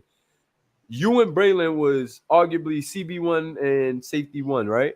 And so was Tyler Cage, right? But then what does Tyler Cage do this season? Pick 6 to win the game again. You get what I'm saying? Like that's bro. Yeah, he's different. Like, yeah, that's what I'm bro's saying. different.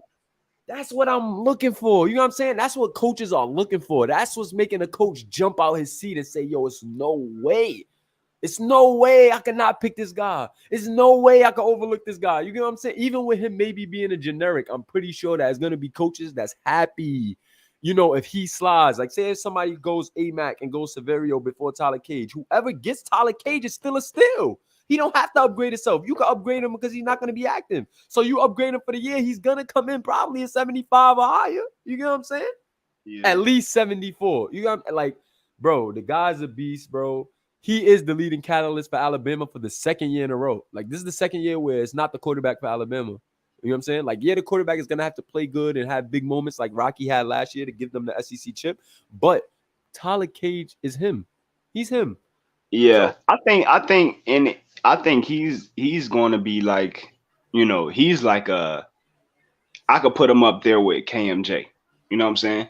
Mm-hmm. You know, absolutely. But look though, because Tyler Cage is just like a different animal. Like KMJ is a beast, but I don't know, man. Those two dudes, bro, like that's crazy. Imagine them on the same defense. Now, yeah, those two dudes is outstanding, man. But those two dudes is crazy, man. But let's get into this. Let's get into this next game, man. CP, I'm gonna let you take it away first because these are your boys. These is your guys. Shout out to Lido. Shout out to AG3. Shout out to Dion Bow. Shout out to the rest of them guys, man. You know how it's rocking. We in Miami with it. Miami versus Louisville, August 6th, 4 p.m. on YouTube. It's premiere day. Who you got? Hey, man, you already know, man. I'm going with the Kane Cartel, man. He got the Kane Cartel. You already know, but we ain't only. It's not only that, you know. Them boys playing at Hard Rock Stadium in Miami, home advantage. Everybody already know how that crowd get. But you know, getting into the gameplay of it, getting into the play of it. Louisville don't got no weapons. That's just being real. Nah, that's a fact. And if they did, I don't think they got weapons to match up with the Miami boys. That they got them jerseys though. You know, they got the jerseys, you know. But we ain't about you listen, man. You don't get no points for looking pretty in the RFL. Don't get points off the jersey. Them jerseys the same color as blood. Them palm trees. That's what we coming for. That's what we coming for. Them jerseys is the same color as blood. That's what we coming for.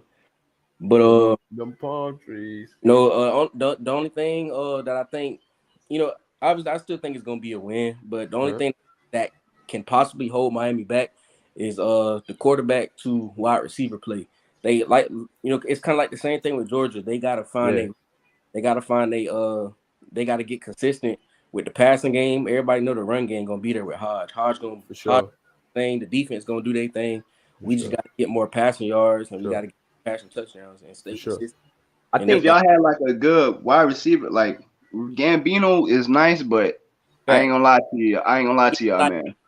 Gambino let the legendary Chad Ward kind of clamp him up, and ever since then, I don't know. I ain't know how I was feeling about Gamby. You know what I'm saying?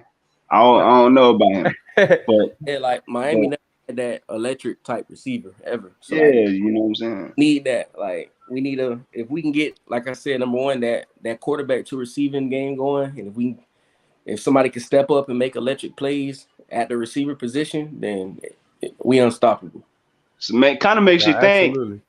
What if Miami had Amari Harris? You know what I'm saying? That's just what I was thinking. You know what I'm saying? You know, we ain't gonna get too deep in yeah, we gonna save that for the end when we get into the top chopping it up segment, because we got a segment called Chop It Up where I just want to get into little RFL topics and little sidebars. You know what I'm saying? Yeah. So, but as far as what y'all said, man, I definitely agree. There's no way I could go with anybody in this game outside of the Kane Cartel. You know what I'm saying? There's no way I could go with anybody outside of the U.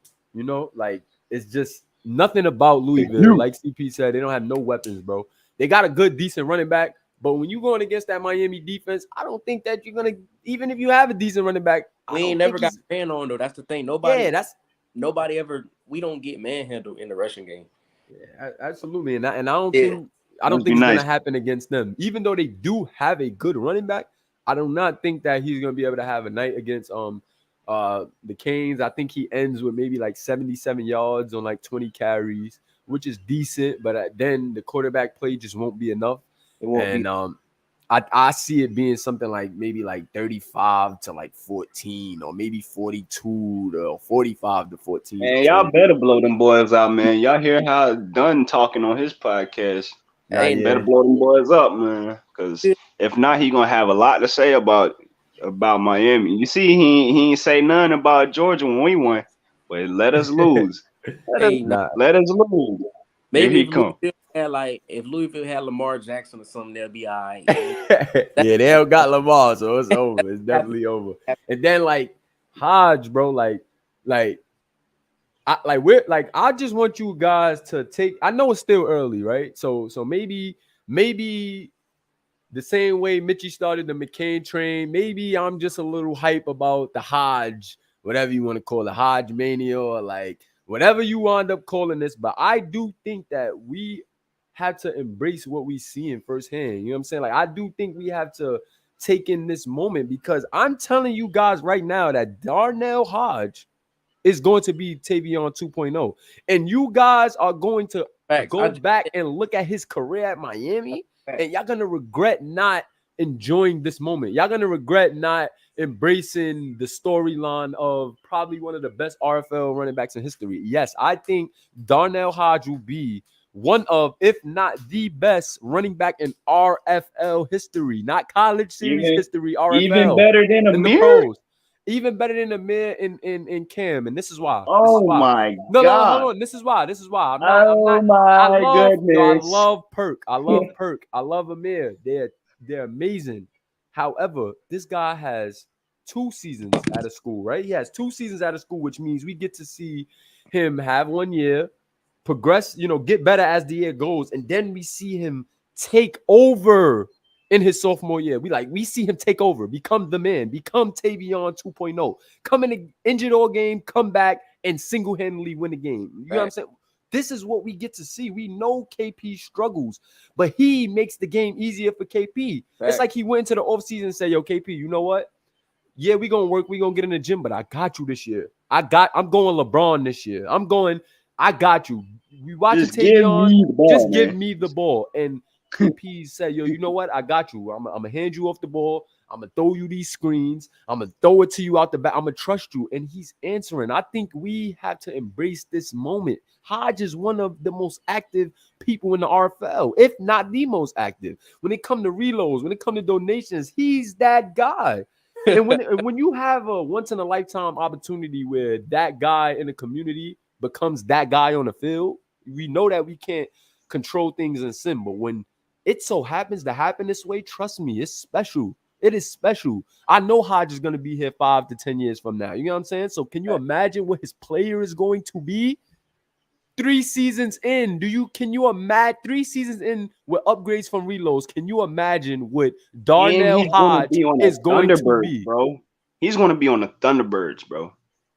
Come on, bro. That team is going to be unfair. We don't know where he's going. We don't know where he's going. But any team that gets him, if you are a fool to let Darnell Hodge slip to the second round, I don't care. People want to say, yo, no running backs in the first round. No running backs going in the first round. You're crazy. You crazy. Hey, if they say you crazy. Hey, man, I almost cursed, man. But a kicker went first round. Come on now. Exactly. A kicker went first round because of what? Because he's an active person, right? All right, CP. That's so you're gonna tell me now that Darnell Hodge, the most active Darnell Dollars, because you feel me? Like you're gonna say that he's not gonna go first round when we know that this guy's gonna be at every game, when we know that this guy's gonna be in the Discord every night, when we know that he's not gonna miss an upgrade, when we know that this guy could buy a student of the game every time if he wanted to. You crazy if you think this guy not gonna be one of the best, if not the best running back in the league, man. Yo, look,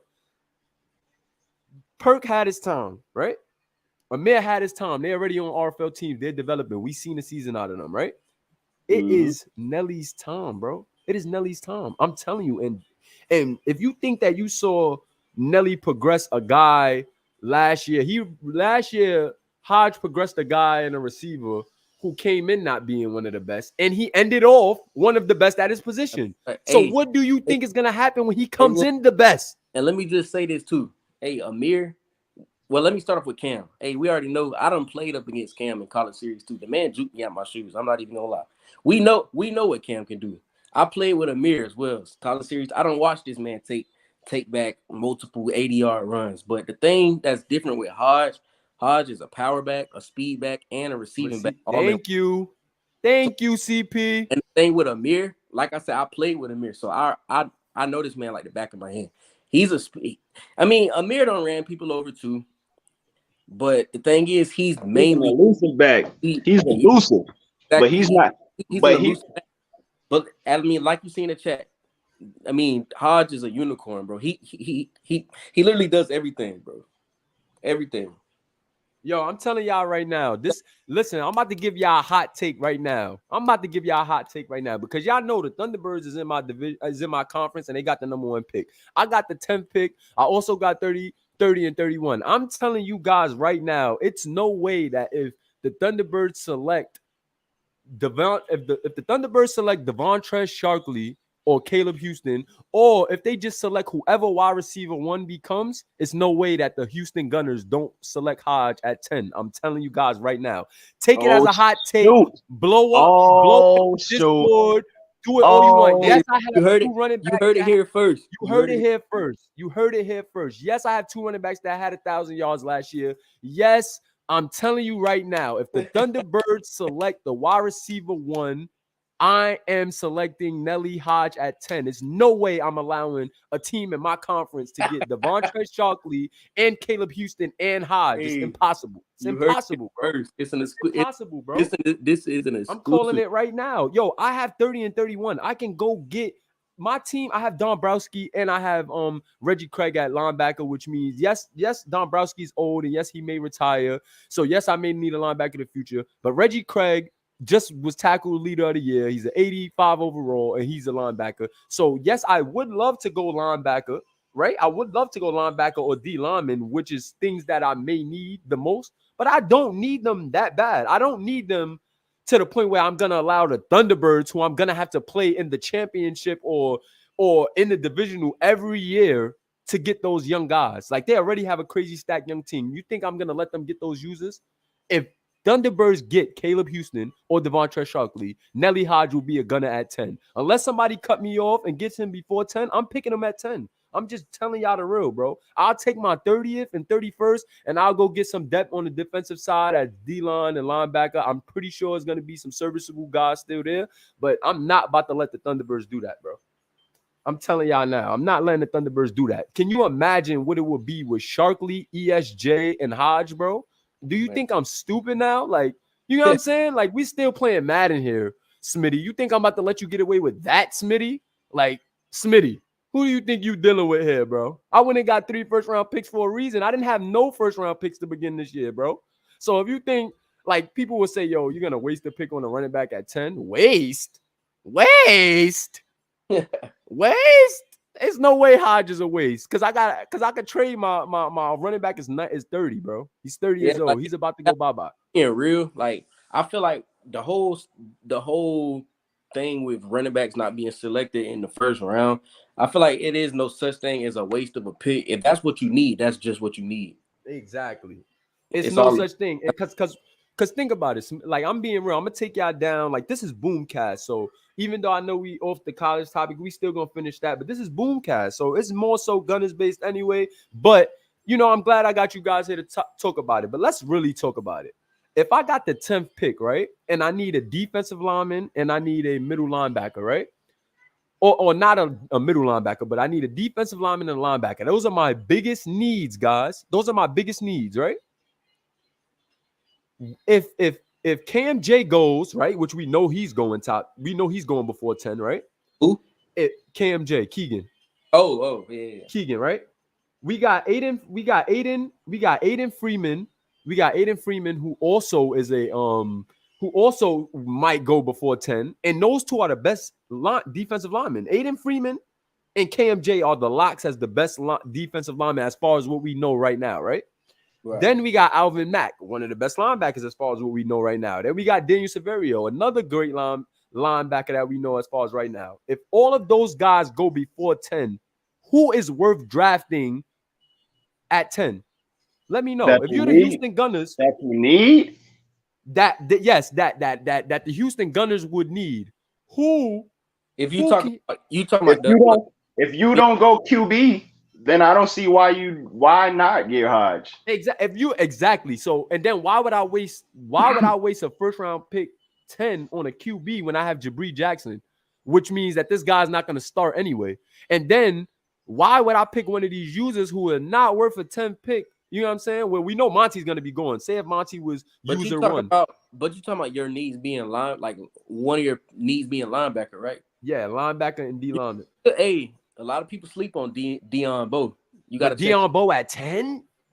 Dion Bowe at number 10? That is true. He ain't active. That's what I'm about to say. Yo, I think at top 10, you gotta go. The boy can ball though. No, the boy can ball. Don't get me wrong. That's why I said I'm not. That's why I said CP. That's why I got 30 and 31. Because do you know that if I get Hodge at 10, if I gotta go, I'm getting cornered to get Hodge. Like I'm happy that I'm gonna get Hodge. I'm saying it. I'm happy that I'm going to get Hodge, but I'm being cornered. Like you said, you could go one of them quarterbacks.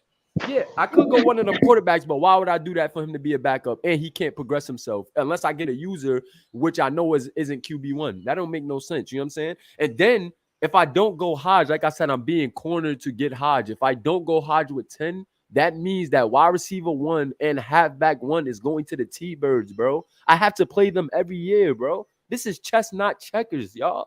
Hey, like man, it gets a little deeper. Hey, that boy Rumble probably watching this sick, boy. Yeah, I know. Yeah, he is sick, but that's all I'm saying. All I'm saying, man, is like I'm just being real. Like, think logically, fellas, man. I'm getting cornered to get Hodge. I gotta go get the best player. Period. I cannot watch a conference where I know ESJ, Hodge, and Shark is on the same team. They all young and they all active, which means they're all going to progress themselves all the time. And that's going to be the best team in RFL, bro. That's going to be the best team in the RFL. Exactly, bro. And in 5 years, that will be the dominant. Yo, bro, they probably will have 3 rings. I'm not letting that happen. It's impossible for me to let that happen.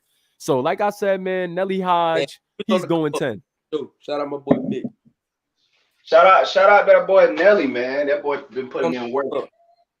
Yeah, definitely shout out that boy Nelly. That boy been putting in work. He's definitely my guy. Like I said, I'm not letting nobody fool me. I don't care if I know they'd be like, oh, why would you do this? Why would you do that? I don't care if I don't get a trade. I don't care if somebody don't even trade none of my running back. Don't want them because they want me to work with 3 backs. We gonna work with 3 backs before I let the T-Birds get Shark and Nelly. You kidding me?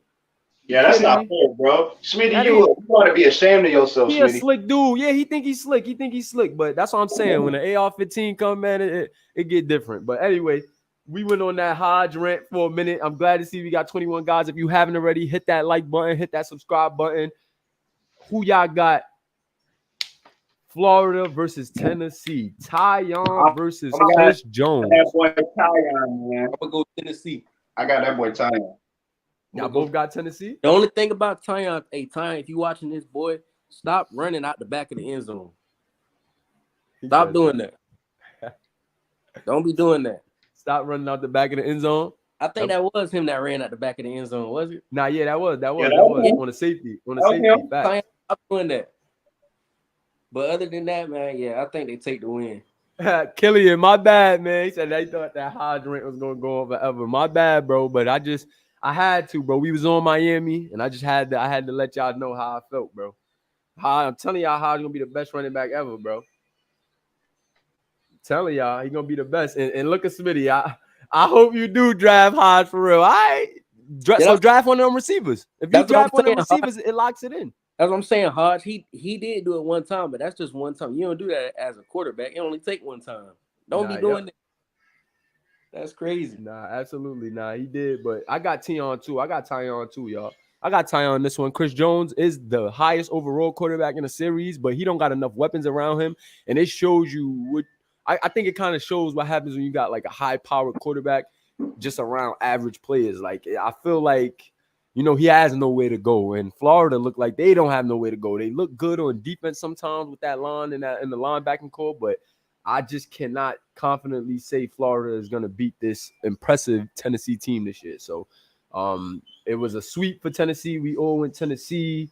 And shout out to that boy Tyon, man. Freshman quarterback, been doing his thing. He's been active. Stay league first. Keep doing your thing, bro. We see you. And let's move on. Clemson, Baylor. Who y'all got? I got Clemson. Got Clemson.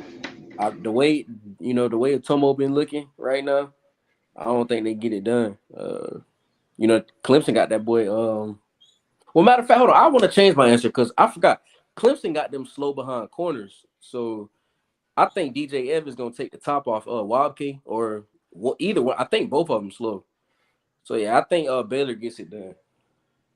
I think Baylor gets it done. I still got Clemson, man, because Baylor corners ain't even all that good either. No, but Clemson got I think their corners got 70-something speed. Correct me if I'm wrong in the chat. Nah, they just got Randy Wabike, and he's not. Wobke is a little, bro. I ain't gonna lie, it might be clipped, bro. DJ Evans gonna have a field day. I got it. This one kind of tough because you still got Campbell too on Clemson. Now you're right. You're right. Tough, but I don't know. I think Baylor gets it done. Yeah.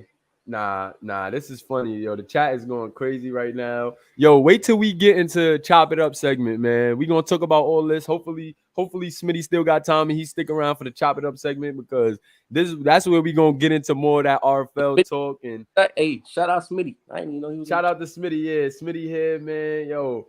Yeah, and once again, thank you, CC. Thank you, CP. This ain't gonna be the last y'all see a CC and CP. ESJ, like I said, is gonna be a part of the panel as well. These guys are pros, so when the pro series come, you ain't gonna really see them on Boomcast just because they gotta be respectful to their teams and their segments as well and whatever they got going. But in the college series, like I said, I'm gonna be recycling all the league first guys. They're gonna be up here as much as they can. If CP want to be here every day, he could come on. If ESJ want to be on here every day, he could come on. If CC want to come on, and the same thing for the rest of you guys. You feel me? So just hit me and let me know what's up. But yeah, so we all said that Baylor too, but y'all said it was kind of tough. So yeah, I got Baylor though. Got Baylor? I got Baylor. I think DJ Evans has his coming out party. I think Clemson, bro. I believe in the Flame, bro. I believe in the Flame. I ain't gonna lie to you. The A-man turn that offense up. Wobke got to show up because that boy was getting what Smitty said on the podcast. That boy was smoked turkey. That boy was smoked turkey at the cornerback position. So he got to tighten up.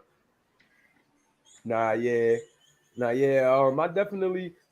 don't know, man. The only reason why that boy Wobke too slow and DJ Evans, and then remember the playbook has changed, so I don't think that Akira is gonna light it up because the playbook has changed. But I do think he's gonna hit DJ Evans more deep, and I do think True Bronze will get the ball way more. And I think now we're gonna see DJ Evans and True Bronze take off with that option going. I still think Akira is going to be questionable at times, but I do think that True Bronze and DJ Evans are going to have their coming out party in this game, and I think they're going to show what they're able to do. So, yeah, Smitty's still getting at me in the chat, but we just going to wrap up these games so I could talk my trash to Smitty because I still got some moves for him. He think he knows something, but I know something too. So it's cool. But, yeah, so back to who y'all got. We all went with Baylor, but, oh, wait, CC went with Clemson, right? Yeah, I went with Clemson, bro. Yeah. Clemson, I believe in the Flame. I bet he believe in the Flame. I believe in the Boiler Flame too. I think he's gonna be good. I think he's definitely gonna be a serviceable player in the RFL. I definitely think he got a dope storyline. I love the kid's character and charisma. He knows how to talk trash. You know what I'm saying? He cut from that same cloth as us, CP and CC. I think Campbell was cut from that cloth where the trash talk don't bother him. You could go tell that kid he suck or whatever, and he's still gonna be like, all right, bet I'm gonna give you 500 yards. He gonna laugh with you. He don't get salty. He just have fun. And I'm seeing he's been in the chat every day, been in the VCs. He's becoming a league first guy. So I'm definitely not gonna sleep on Campbell and Cinco, but I just think the brotherhood is too much. That defense is gonna shut them down, and then the offensive changes that were made. No, bro. If they couldn't really shut down Michigan. Yeah, but I mean, but I just think it was more so the offense not being able to do anything. Like I think Baylor defense played good against Michigan. It's just that they had to be on the field all day because the quarterback, the play calling the quarterback. Like I think now with the changes that Baylor defense is gonna be able to get a rest. Like they're gonna run true bronze and run some clock and get those guys a breath of fresh air. And I think we're gonna see a more dominant team in result. So yeah, that's why I gotta go Baylor. But I see your point too as well, CC. And yeah, I don't know. Michigan only has 17, like Hodge said. So I definitely think we're gonna see some things change. Shout out to my boy Amari and shout out to you on the win and everything and your performance last night, the clutch catch. We talked about it earlier, but you wasn't here. Now that I seen you, you a league first guy. Definitely gotta shout you out. Mari said he's gonna come on the show as well. So stay tuned for that. And yeah, so next game, we got Maryland versus Michigan. This, I think, will be a great game. I'm glad that this is a 6 p.m. game and that it's going to get some commentary because this is a user-packed game and it's just two teams that I'm very excited to see play. Like two teams that I look forward to watching play based off their users and the storylines and just the play style of these teams. Austin Briley, low awareness quarterback, but he's a baller. He's a baller. He's not going to wow you with anything in particular. He may not be a first-round guy, may not be a second-round guy, but he's definitely a baller. He definitely gets it done. And if he stays active and if he develops his player and puts in work off the field, he can become a serviceable quarterback regardless of what he comes in with as far as awareness. So that's my take there. JC Johnson's a beast. Creed is a beast. They just have the weapons in the right places. Like maybe this team is not Creed all right. Creed all right, man. I ain't gonna knock him. I think he's that. I'm not gonna make it seem like he's like a dog, but like he's not like nothing crazy, but he's good. Like he's very good at his position. Like the release that he gets, the sure-handedness. Nah, I ain't hating no Creed. Creed nice. Creed nice. He all right, man. He's then Maryland still a bust up something special. And that like JC Johnson as well. Like let's not forget, we got Austin Briley, who's a dog. And like who's a fighter. Then we got Creed, who's like, I don't want to say great, but he definitely is above average at what he does at his position. I know he says he's the average guy, but no, Creed actually can ball. And JC Johnson can ball as well. You know what I'm saying? Like they've been running the read option sometimes too. And I think with that taken out is going to give JC Johnson the ball a little bit more. So I just think this is going to be a fire game. Maryland has Chip Taylor, who's looking like a good That's that boy Drip Taylor, man. Yeah, Drip Taylor, bro. Yeah, Drip Taylor. He's definitely looking like a serviceable quarterback on the as far as the next level goes. He showed that he could throw it on each level of the field. Still some question marks on him and still some things that you want to see because it's so early. But he definitely looks good, man. And then you got Kareem Parker, who's been outstanding. Oh man, I know that dude from other places. But yeah, he's nice. Dude's nice. He's a beast. He knows what he's doing. I like what they cooked up there. And then, man, Connor Jameson, man. Shout out to Connor Jameson, man. This dude was talking a good one. He said that he was going to do some things, and he's actually been proving himself. He's actually been playing very well. He's actually, looking like he could do some things on the next level. So shout out to him. And I just think, like, just for those matchups right there, Briley versus Chip, Creed versus Connor, and then Kareem versus JC Johnson. I think that's a great matchup. I think those are great guys to watch and look out for. And yeah, I'm gonna go with Michigan by 7. I'm gonna go with Michigan by 7 in this one. I think that Maryland has a chance to win, definitely. But I just think that I don't know. I see more from Michigan. You know what I'm saying? Like we've seen Michigan a little more and seen them play well as far as history goes. I don't think Maryland defense can slow them down. Maryland defense has not looked good at all. So who y'all got? Yeah. I'm going with Maryland. I ain't gonna cap to you, man. Now I think Michigan gonna like put up Michigan is going to have like they flashes and everything, but I think Maryland's very slept on. They offense is slept on, and I don't know if they offense. I don't know if Michigan's defense can keep up with like Maryland's offense. Like y'all gonna see like Maryland's offense is very slept on, but then again they have played weaker competition. Yeah. So it's we gonna see. You know what I'm saying? But I gotta go with Maryland. Nah, absolutely. So who you got? Who you got, CP? Yeah, I'm gonna go Maryland too. So y'all went 2-1 on me. Okay. I don't think Okay. I don't think Bradley has that. You know, you're not really gonna see Bradley like light it up like that. But I think Chip Taylor has the potential to really, go out there and light it up. And I've been looking into this guy Connor Jameson. That guy's nice too at receiver. So and as well as Kareem Parker, that guy can run the ball. So, but again, I think that problem would be the defense. They like you said, AR Maryland really can't. They're not really gonna completely shut somebody down. But I do think they get away with it over Michigan. Yeah. Yeah. All right. So next we got to close out these last 3 games. We got Penn State, Texas. It's not too many real storylines there, but those quarterbacks, those 2 freshman quarterbacks, right? We've seen some impressive things out of Dorian Chavis, and we've seen some impressive things out of Jordan Granger. So as well as asking y'all who y'all got as far as who's gonna win, who y'all got as far as that performing better from those 2 freshman quarterbacks that has been looking decent, even though maybe their teams haven't played anybody. Who y'all got as far as Jordan Granger, Dorian Chavis, and Texas and Penn State? Who y'all got? I mean, as far as QB play, bro, like I don't know, man. Dorian, you can't really sleep on what he got on what he's doing. It's only him. You know what I'm saying? Like he don't have no connection with no wide receiver, so it's just him. Now Jordan Granger, do he got any submit? Wide receiver submits? I think if I'm not mistaken, is Smitty in here? If anybody knows, does Texas have any submitted receivers? I think they have one. They got Tip Soto. Tip Soto, yeah, they got Tip Soto. He got one, bro. At least he got one. Fact. Dorian Chavis. Oh, and tight end, they got McKinley Weeks, So that's another thing. So, look, that's why I'm glad I got you guys here, because look at that storyline, like Dorian Chavis versus Jordan Granger. Now, I'm not gonna give all of Jordan Granger's credit to McKinley Weeks and Tip Soto, but think about it. Look at it there. Too. He's been performing well, and look at the guys that he has. Like I wasn't even really paying attention, but he does have McKinley Weeks and Tip Soto, and like Jordan. Who? Cam Shule. And they got Cam Shule. So look at that. Like Cam Shule, Tip Soto, and McKinley Weeks. No surprise why Jordan Granger is performing. He's doing his job. You know what I'm saying? They're 3-0 right now. They beat a decent Washington, and then maybe the rest of the teams were, okay. You know what I'm saying? I think Washington is a pretty good team. No, absolutely. Washington is a pretty great team, and they got firepower on both sides of the ball.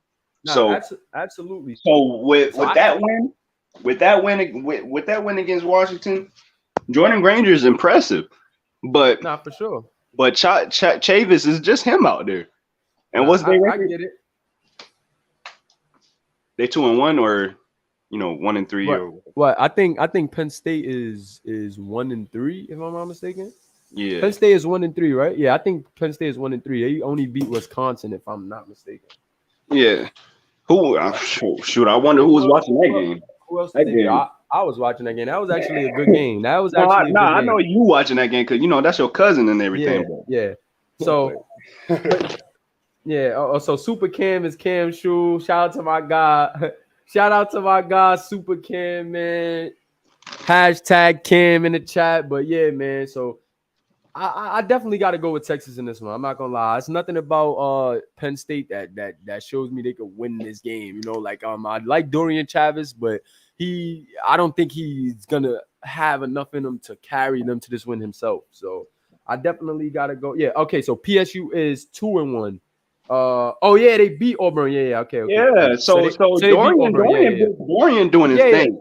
Yeah, no, I'm not saying Dorian is not, but when you gotta put him, they haven't really played anybody, and then when you gotta put them against another team that showed that they're capable, I don't know. Like Wisconsin put up numbers against Penn State, so I know that they're gonna struggle with Jordan Granger and company, Cam Shule, McKinley Weeks, Tip Soto. You know what I'm saying? Like I just know it. So it's like I definitely got to go with Texas there. But who you guys got? Who you guys got? I got Texas. I got Texas too, man. Okay, Shout out to Texas. Shout out to them Texas Longhorns, man. So it's a sweep for Texas. We all got Texas. Now here we go. OU versus West Virginia. Who do y'all got? I'm gonna kick it off, man. All right, so I think who was that OU just won? Almost came back and beat. Okay, I get it. Go ahead. Who did OU just play? They OU just beat Gotta win. They gotta win. They just beat. Hold on, I'm blanking right now. Hey, somebody drop it in the chat if y'all can, because I definitely forgot. I definitely forgot who they. But I know they won though. But they definitely won and they looked a lot better. It was a premier game. Though. So I feel like they kind of find it Stanford. So Stanford, I feel like they kind of finding their groove, but man, that boy Tajay different. Yeah, Taj's different. Touchdown. They got Trey Drain, Shea Carroll. I honestly, Grooms on defense. We were talking about Freeman, Aiden Freeman, facts. So honestly, it's just one of them games. Like absolutely. What do we call this? A no-brainer. So I'm no-brainer. I'm gonna have to go West Virginia. Nah, that's tough. So yeah, I gotta go West Virginia too. I gotta go West Virginia, man. I got West Virginia. Let me know who y'all got in the chat. CC, who you got? I got West Virginia for the same reasons that that CP just said. Aiden Freeman, Cam Baker, Tajay Gaddy, Trey Storm Drain. The guys been stepping it up. G Pep. Don't forget about G Pep. You know what I'm saying? G Pep has been looking good too. Then you got Tyler Baum in that corner. He haven't shown us anything yet, but don't sleep on this kid. I'm telling y'all now, don't sleep. Then we got Groom. I'm going for West Virginia, man. Yeah, that game against Tennessee was impressive. Yeah, and not a knock to D'Amico Brewer and Alan Mourning, man, but for whatever reason, that offensive system is just not clicking. And I want to say it's definitely faltering in the second season, in the second go round. Well, I don't like maybe they ran it for 3 years, but in this is my second time seeing it, and I just think right now that offensive system is just caving in when it comes to good teams. They got it figured out. You know what I'm saying? Last year they would have come back kids, but I feel like teams is like, no, not today. They definitely catching on. They catching on. And if they don't get D'Amico Brewer going, I think this year Alan Mourning has showed us he's not like a quarterback that's gonna carry you to victories if he doesn't have like something else going for him on the offense. So if they don't get that running game going, if they don't get D'Amico Brewer, making plays, I think Alan Mourning is gonna continue to struggle. He had a decent outing last time out, but I just still don't see him really getting them over the hump by himself. So definitely got to go West Virginia there. And for our final game of the week, who y'all got? USC versus Oregon. Ronnie football versus Calvin too cool for school pool. Who y'all got? I'm gonna let you kick it off, CC. Why would you, bro? You petty, bro. You petty. You petty, bro. It's a hard one, bro. But I don't know. I got Oregon because they beat the crap out of us, and I mean I don't know. Like it just never seemed like they out of games. Ain't they 3-0? Yep.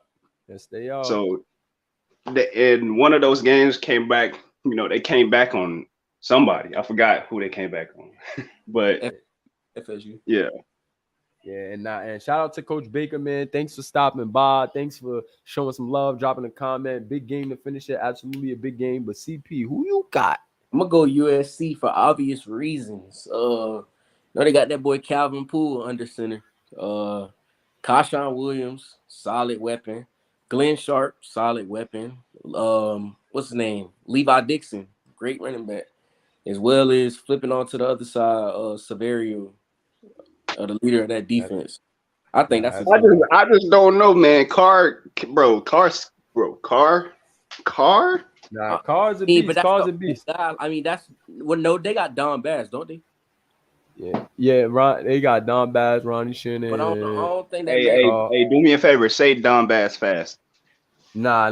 Don't do that on this show. Look, Smitty, he do that on this show. He still could get suspended, right? Let him know, Smitty. He still gets suspended for what he say on the show. This still is an RFL show, fellas. So try to watch the language. You get what I'm saying? That's why I caught myself. Now, y'all good. If it's a slip up, it is what it is, bro. I ain't tripping. But this still is an RFL based podcast. So I'm not trying to have none of that. You know, I'm just playing, man. I don't think Oregon gonna pull it out against USC. I think Oregon could do it, man. I think Oregon got the power, man. They got the crazy running back, and they got the crazy QB named Ronnie Football, man. Nah, for sure. Gotta trust in Ronnie Football. Hey, we got Smitty in the chat talking about he trying to get the part. Hey, he gonna be like, I'm gonna need y'all to log off for me. Yeah, I'm gonna hit him with the log off, Smitty. I'm gonna hit him with the. Well, you just go. Nah, while y'all playing though, hear him no more. While y'all playing though, I really do gotta log off because I gotta do some grocery shopping. So I bet we gonna holler at you, CC. Thanks for popping out, man. Appreciate your time, dog. You covered all the games with us. So me and CP got it from here, but I appreciate your time, brother, man. One UGA dog to the next. Can't wait to see you play on the next level, bro. I think you're gonna do some terrific things for this league and just for yourself in your career, period. But keep doing your thing, man. Stay league first. Man. Appreciate y'all, man. I want to, give a thanks to Smitty, give a thanks to everybody who's, who allowed this league to happen. Look at so many platforms we're attacking. It's only up from here. So, right. And what's the slogan? Hashtag can't stop greatness, man. Can't stop greatness, man. Definitely league first, man. Greatness. League first. We 2 hours in. We just wrapped up. The Who Y'all Got segment. I ain't say who I got, but I got USC. I got Calvin too cool for school pool, man. Ronnie Football, man. I like you, man. You a tough competitor. You and this Oregon team has shocked us thus far. You know what I'm saying? However, if y'all get it done against this team, then y'all got it. But this team was almost champions last year. They got the best QB in the series. They got one of the best linebackers in the series. They got one of the best running backs in the series. They got one of the best receiving cores in the series. Yes, I did say they got one of the best receiving cores. I think Kyshawn Williams. I think Matthew Horn, and I believe that Glenn Sharp is one of the top receiving cores in the nation. So, with that being said, I think it's definitely gonna be a game to watch. And if Ronnie Football and them can get it done, then all props and respect. But I highly doubt they're gonna get it done against this USC team, especially with the way Calvin Poole has been playing, and took a tough loss, but still just been looking lights out. So that's my take there, man. Can't stop greatness. Hashtag league first, man. Love and appreciate all you guys for stopping by. We ain't done yet. We're going to head into this next segment right here now that we done with Who Y'all Got. And next up is Chop It Up. So this is where we about to just chop it up. We're going to chop it up. We're going to just chop it up about what's going on. Hold on. Let me get the banner ready. Chop it up. Let me see. Chop it up. Then I'm going to get me and CP back on the screen. We lit. Here we go. We get me and CP back on there for y'all. Here we go. So now we in the chop it up segment. Yeah, my lighting. Hold on. It's getting dark. So let me fix this. That boy look like he in Stranger Things. Let me fix this real quick. Let me fix this real quick. The lighting. I bet. Hold on, y'all. Let me turn on my light.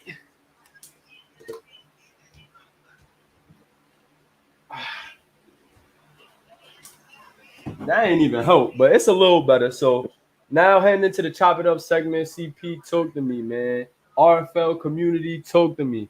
I'm definitely living in the shadows, man. Hey, New York City. Hey, first, I don't know if anybody ever did this, but I know this ain't the official RFL podcast, but I do got to give a bell to that boy Flame Campbell, man. Yo, drop the bells in the chat. Drop the bells in the chat. Drop the bells in the chat. Flame Campbell. We don't got the buttons, man, but drop the bell in the chat. I gotta drop a bell. This man said he lied. I think it was an honest mistake, but this man said he had 400 yards or something in a game. Like, drop the bells in the chat. Drop the bell for the boy. Coach Dunn asked him. That boy said he had 400 yards in the game. Like, Flame, you good, but you ain't that good. Stop the cat. So this is where we just gonna chop it up though. But like I said, so CP. So this since we chopping it up, right? I'm gonna ask you some things, some of your opinions on RFL players, teams, draft situations, right? And you gonna give me your spill, and then we gonna check the chat and see what other things they want to chop it up about. So if you for this chop it up segment, I'm gonna ask CP some things, but I also want y'all to bring some things to the table as far as chopping it up. Not questions, guys. Not questions. We gonna have questions and answers, but let's chop it up. What we gonna chop it up about? So CP, to start it off, man. We kind of touched this in the who you got segment, but there's been a lot of freshman quarterbacks that's been looking impressive. Who is that guy for you as far as the freshman quarterbacks? We got Javier Santana, we got Jordan Granger, we got Ronnie Football, we got Drip Taylor, we got Aaron Uchiha, we got Tyon Nickerson. Who else we got? That's six guys right there. Who is the best year one quarterback this year, CP, for CS4? Speak for me, in my opinion, I ain't gonna lie, and like I said, AR said, you know, y'all can get talking in the chat, but correct me if I'm wrong. In my opinion, I think I think Tyon looking the best. Tyon looking the best? In my opinion. You know, the boys doing it without no weapons, you know, with limited weapons. With limited weapons, for sure. On Tennessee, which is a program that's known for being trash. Yeah, trash. Facts. So still, you know, turning it up. So right. Okay, so forget who. All right, so you say you got Tyon, right? And that's a good assessment. But now I want to hear your top three. I want to hear your top. We chopping it up. Who your top three freshman quarterbacks? Since you got Tyon number one, who's number two and number three for CP? Tyon.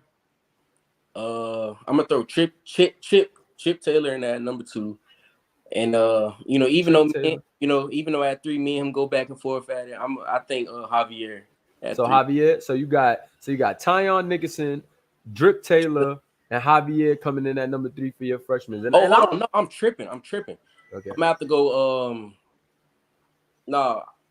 I think I'm gonna go Tyon, Chip, and then Zeke. Tyon, Chip, and then Pruitt. Yeah. Okay. Yeah. See, that's left field. Because if I'm being honest. Okay, if I'm being honest, right, just me from a coaching's perspective, and just from a eye test perspective of being a football fan and an RFL fan, I think I have to go with number one quarterback on my list. I think I gotta go with Aaron, and I'm not trying to be biased. I just think he don't have nobody, and if I'm not mistaken, he got the best numbers. I was looking at the numbers, and I think he has the best numbers out of all the QB. So I got to put him number one for me. Number two, I'm going to go Ronnie Shanahan. And then number three, I'm going to go Jordan Granger.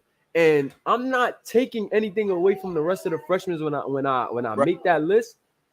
But those guys have been showing me that they're just like they're just nonstop with it, like with their approach. Like Ronnie Shanahan has had games where he couldn't really get off crazy, but he closed the game. Like he literally took over and closed the game.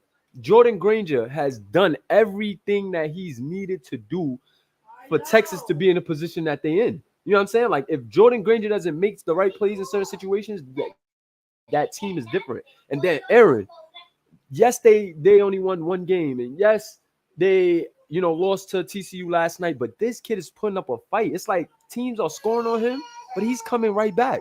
If you look at the numbers compared to the rest of the quarterbacks first year, even the rest of the quarterbacks, period, he has the best completion numbers, and he has one of the highest as far as yards go. So those three guys for me has just been. I think no coach could go wrong getting them in the middle rounds and having them back up an older guy. I think if you have an older quarterback, you're definitely looking at a lot of these guys. But the top three for me definitely has to be Aaron, Ronnie Shanahan, and Jordan Granger. Just their. I like too, but I see I got the guys in the chat a little hype. But for me, sometimes when it comes to certain situations, I don't always look at stats. Zeke, the reason why I flip Zeke, Javier out of there because, like I said earlier in the early podcast in the stream, Javier playing nobody though. Absolutely. Zeke actually playing people, but I feel like that last game he showed flashes, and I think for sure. Honestly, I think he's gonna continue showing flashes more than Javier will. and Javier ain't playing nobody. So that's why I had to put Zeke up there. Zeke.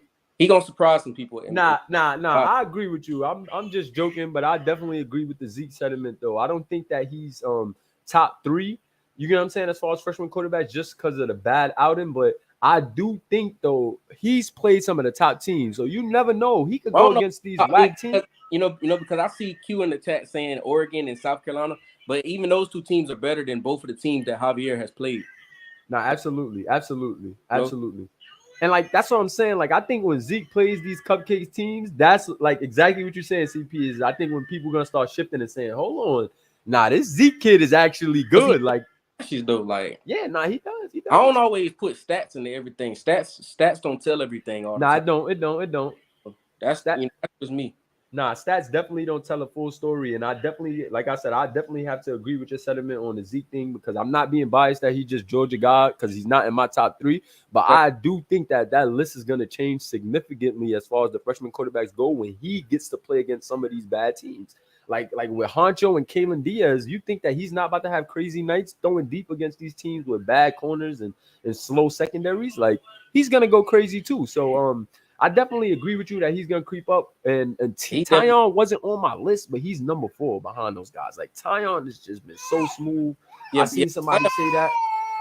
Definitely at number 1 for me for the best freshman. Yeah, that boy has been so smooth. Like it's like I don't know, bro. And now I got another tough question for you though, CP, because we've been talking about wide receiver 1 a lot, right? We've seen the boy Shark go crazy. We've been seeing Amari make some clutch grabs. We've seen Caleb Houston make tough grabs, and we've seen Caleb, kind of make it don't look as dominant as early on, but he's still definitely doing more than his part, right? So I gotta ask you, who is your top 5 wide receivers? Not first year, just who's your top 5 wide receivers, period? Definitely Shark for me at 1. Shark at 1. So Shark, Houston, DJ Evans at 3. And those last 2, Shark, Houston, DJ Evans.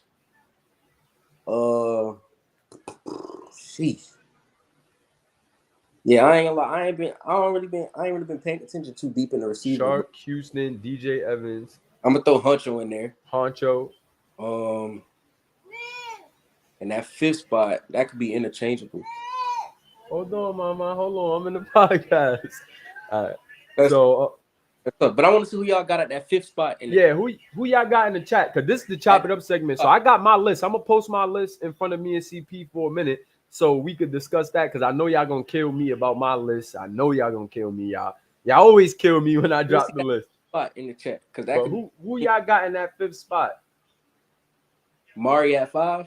Mari at 5. I ain't gonna lie, from the list I dropped is a little different too from what I kind of feel now, but I'm gonna still keep the list for this week, and then next week I'll drop my different list. Campbell at 5. Campbell? Oh, Flame. All right, cool. Because I mean, I'm gonna be real, and in the RFL we got to stop doing the homeboy thing. I think a lot of people do the thing because it's Omari, but I don't. Omari better than Campbell right as of now. No.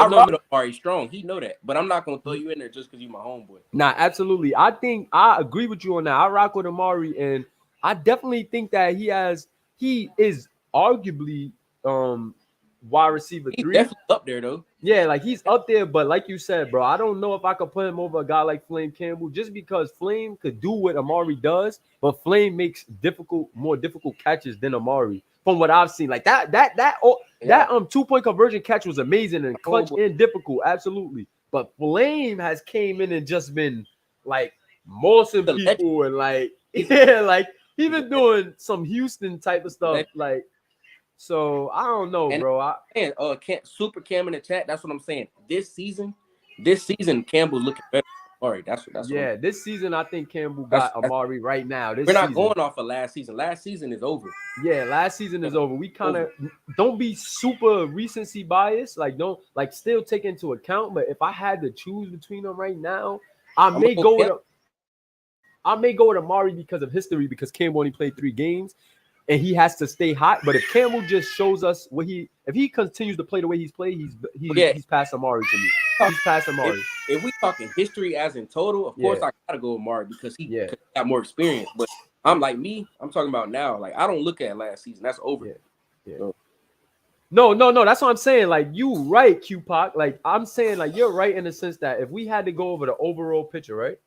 I have to go with Amari. I'm just being real. I gotta go with Amari because he has more history than Campbell. He has more depth than Campbell. I could dig into his numbers and his games more than Campbell. But the short time that I've seen Campbell, bro, what he's able to do is like seeing Kyrie at Duke. Like Kyrie didn't play that many games, but when he did play, look what he did. He was way different than his class. You know what I'm saying? Like, yes, you had good players in his class. You had stars in his class that really played good, that played a full season and gave you 25, but all he had to do was play 7 games to get 30. And that's what Flame is looking like. Flame is looking like anytime you put him on the field, he's just going to go get numbers, bro. Like, you could put him in the slot on the outside. He's going to morse you. He's going to do, like, he's just looking like that kid right now. And I told him myself, you got to stay hot. Hey, but let me ask Fry. Hey, Fry, you talking about DJ Evans? He's talking about DJ Evans, and I was going to get into that. Yeah, I was about to say I was going to get into that. DJ Evans to me is in the same place as Honcho, where none of these new receivers are better than them to me. Yeah. But the big plays of the new receivers could kind of, you know, give you some recency bias. And I don't want to be like, because I like DJ Evans and Honcho so much, I don't kind of want to be biased and just put them over the new guys and not give them a chance. However, though, y'all completely correct. DJ Evans and Honcho should get more love than what they're getting. You know what I'm saying? Like they really should. Like I said, I got Shark at 1, Houston at 2, Evans at 3, Honcho at 4, and then for me, as if we talking as of now, I got Campbell at 5 as of now. Hold on, CP. I gotta fix my audio for a minute real quick. You good? So take over. Yeah, y'all boys talk to me in the chat. I see what you're saying though, Q. But yeah, like definitely like, but as of now, I'm gonna put Campbell there, but we definitely gonna like after the season. It, you know me, like I just told CC earlier in the chat. I'm a realist. Like I give credit where it's due. Like I mean, if he could show it, then I'm gonna get a credit. But as of now, facts. But I agree with you, Q2, and that's why I like this chop it up segment because I get to see the perspectives, bro. And like I agree with y'all. Like DJ Evans, Honcho. Even Amari deserve a lot more respect, but I have to give the new guys a shot because they're making big plays. Like you even got Connor Jameson making some huge plays. You know what I'm saying? Like you got some guys that's making some huge plays, and I'm not trying to put them over the old guys, but the old guys got to show me something now.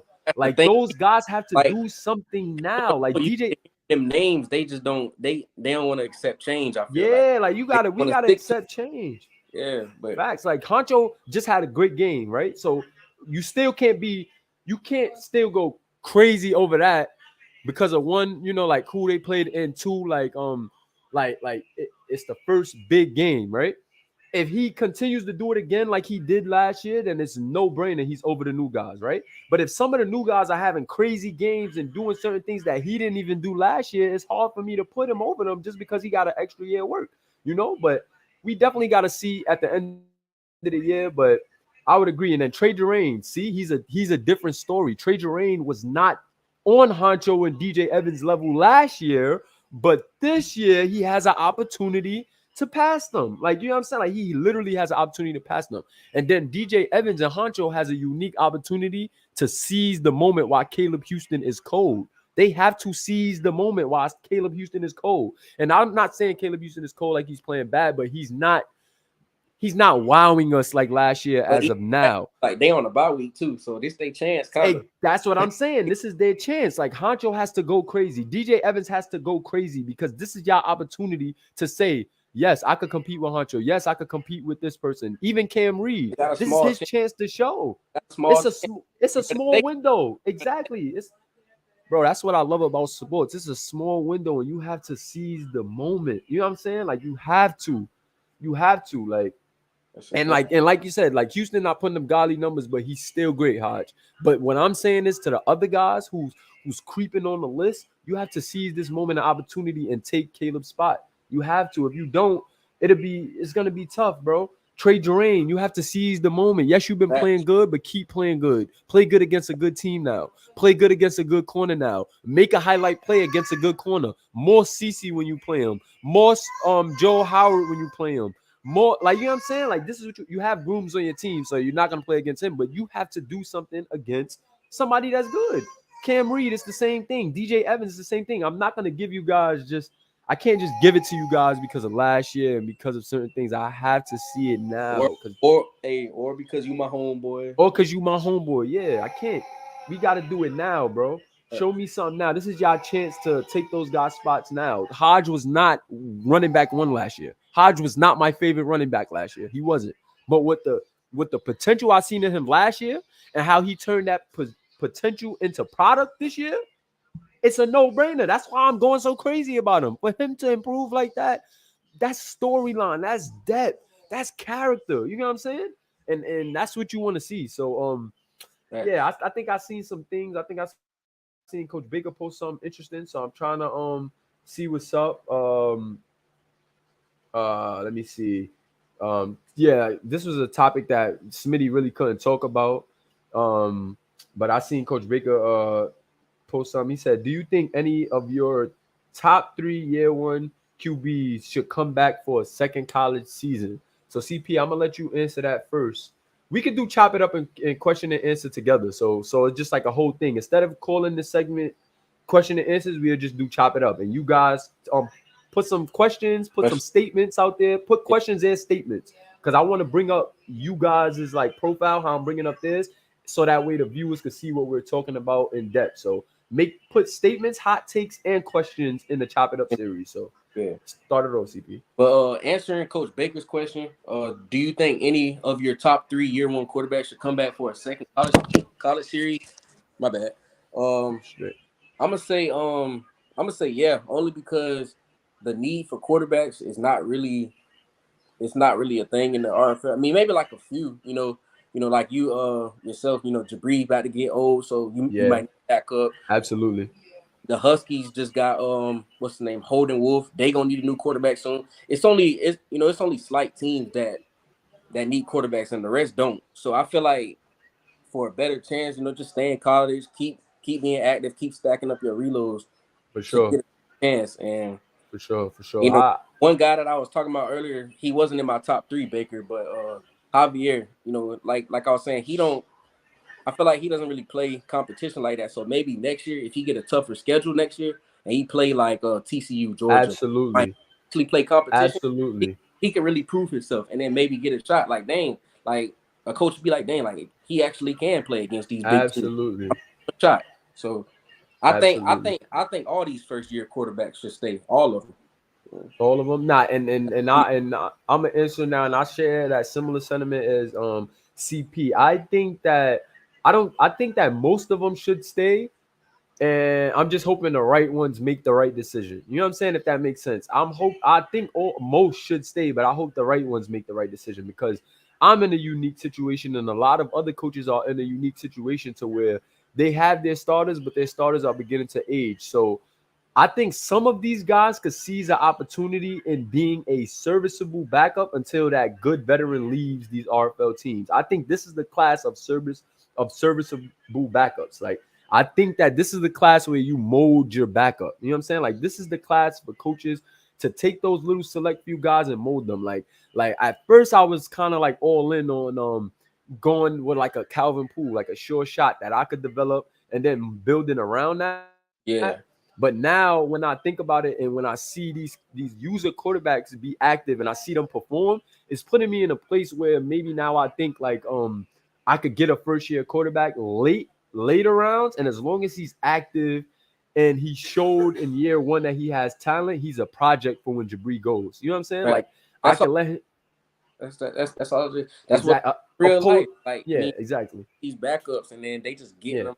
It's getting them groomed, and they getting them prepared for when the old guy gets out. That's all that is. Absolutely. So like that's just my take on that, because I would really take like I would jump in, like I don't know if I would pick those guys in the first round just because like the odds, I'm being backed in a corner as far as what RFL teams is doing in this draft. Like Smitty got the Thunderbirds with picks, bro. So like like it's gonna be tough on me because I gotta play them. So I have to move and draft around them. I have to make certain moves for my future based off how those teams are moving.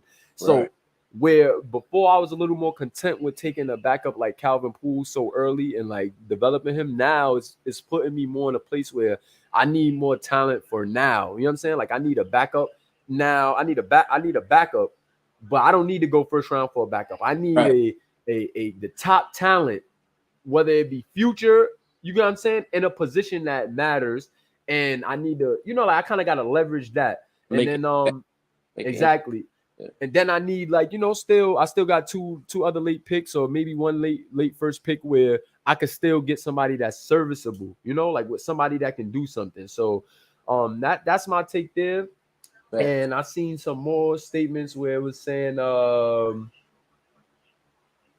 right, we'll go with Killian Bain right here. He says, who are some guys who aren't talked about that should be talked about more? I'm glad that Killian Bain asked this question, CP. I'm going to go in first because I think Killian Bain is the perfect candidate for this question. Me too. I think Killian Bain is that guy. Yeah, I'm going to tell you why. I bet. So I'll give my spiel, but I think Killian Bain is the most versatile linebacker outside of his counterpart, Alvin Mack. I think outside of Alvin Mack, Killian Bain is the most versatile linebacker in this draft class. I think Killian Bain can play inside. He can play outside. I think he's serviceable in coverage. And the guy is a football mind. The guy is an RFL league first guy. Since he's been here, the guy is highly energetic. He's a team first guy, which I love to see. Seeing him on camera, seeing him talk about the game, seeing him talk about RFL, talk about his player, you just see how invested he is with the RFL and with this guy. So he's definitely a guy who needs to be talked about more and should be moving up the draft boards, because why would you pick I'm not, because some guys will some guys will pick a 75 generic or a 74 generic over a Killian Bain who might be like a 72 normal. But me as a coach, I want to take the user Killian Bain that may be a 71, 72 normal over the guy that may be a 74 star generic, or the guy that's a 74 star but is not as active as a Killian Bain, because Killian Bain is going to progress himself. Killian Bain is going to come in with the versatility, even if it's not as dynamic as it was in college. We know Smitty is going to make sure that these guys play similar to what they play like in college. So I know that he's going to have the versatility. I know that as long as Killian Bain is willing to put in the work, which I know he's the guy that will, he is a guy who will be a steal in this draft. No matter what, he's going to be a steal in this draft. So there you go. Take your I'm going to tell you why, man. And I don't know if a lot of people know this. And Killian Bain was going to be one of my dudes as well.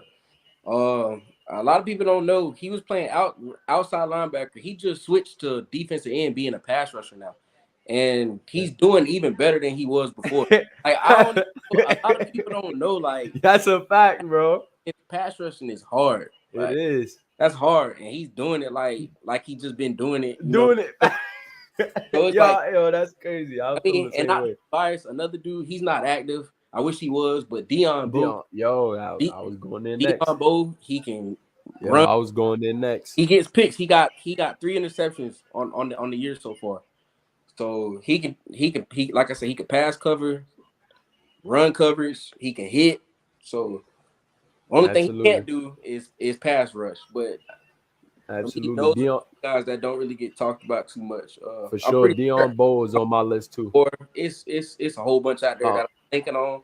But, I got another one, Wally Herman. Wally Herman, that's his name? Taylor? Is it Wally Herman? Yeah, the defensive end or defensive tackle. Is it Baylor? Bailey. Yeah, I think that's his name, Wally Herman. Let me know if I'm correct, y'all. He's a D tackle or defensive end, I believe, for Baylor.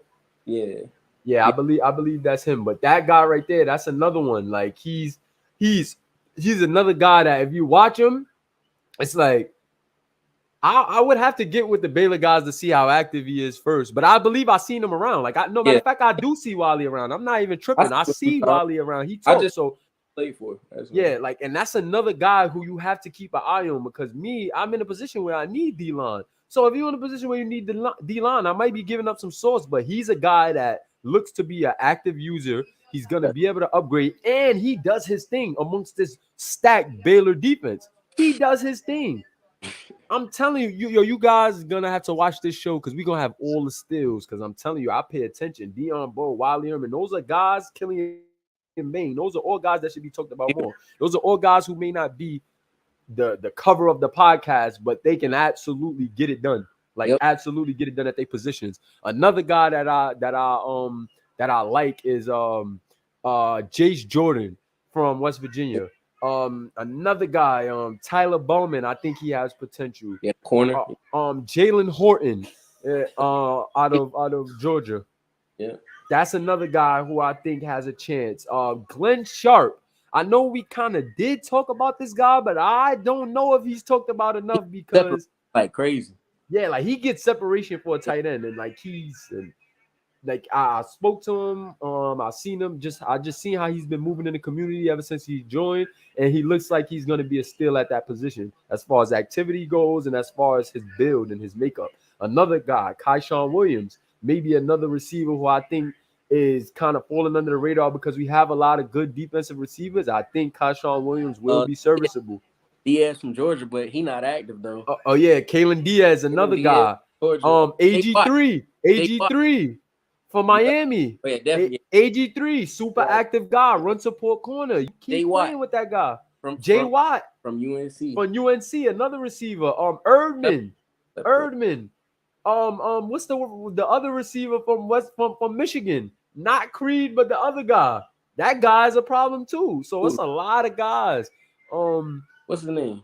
They got two receivers? I mean, what? Yeah, Michigan has another receiver. Lennox Malone, Tank Frost. Grant Culpepper. These are more of my steals that I ain't want to give up. But listen, man, the guys are naming them, so you might as well dig in your bag and you might as well get these guys on your draft board now. But Tank Frost, Lennox Malone, even Tyquan Riggs I'm telling you now, where we've been seeing Keno Thetford has kind of went MIA. Like, can somebody find a milk carton? Can somebody we need to put it on a commercial? Like, have you guys seen Keno Thetford? Have you seen Keno Thetford? Because I haven't seen him, but maybe he should be talked about more. But then again, we got guys replacing him. We got Wally Ehrman. We got Lennox Malone stepping up. We got Tyquan Riggs stepping up. Like, Tyquan Riggs is another sleeper. Like, I know he's less appealing because Q-Pac is not going to go with him. We know Q-Pac isn't going to go with it.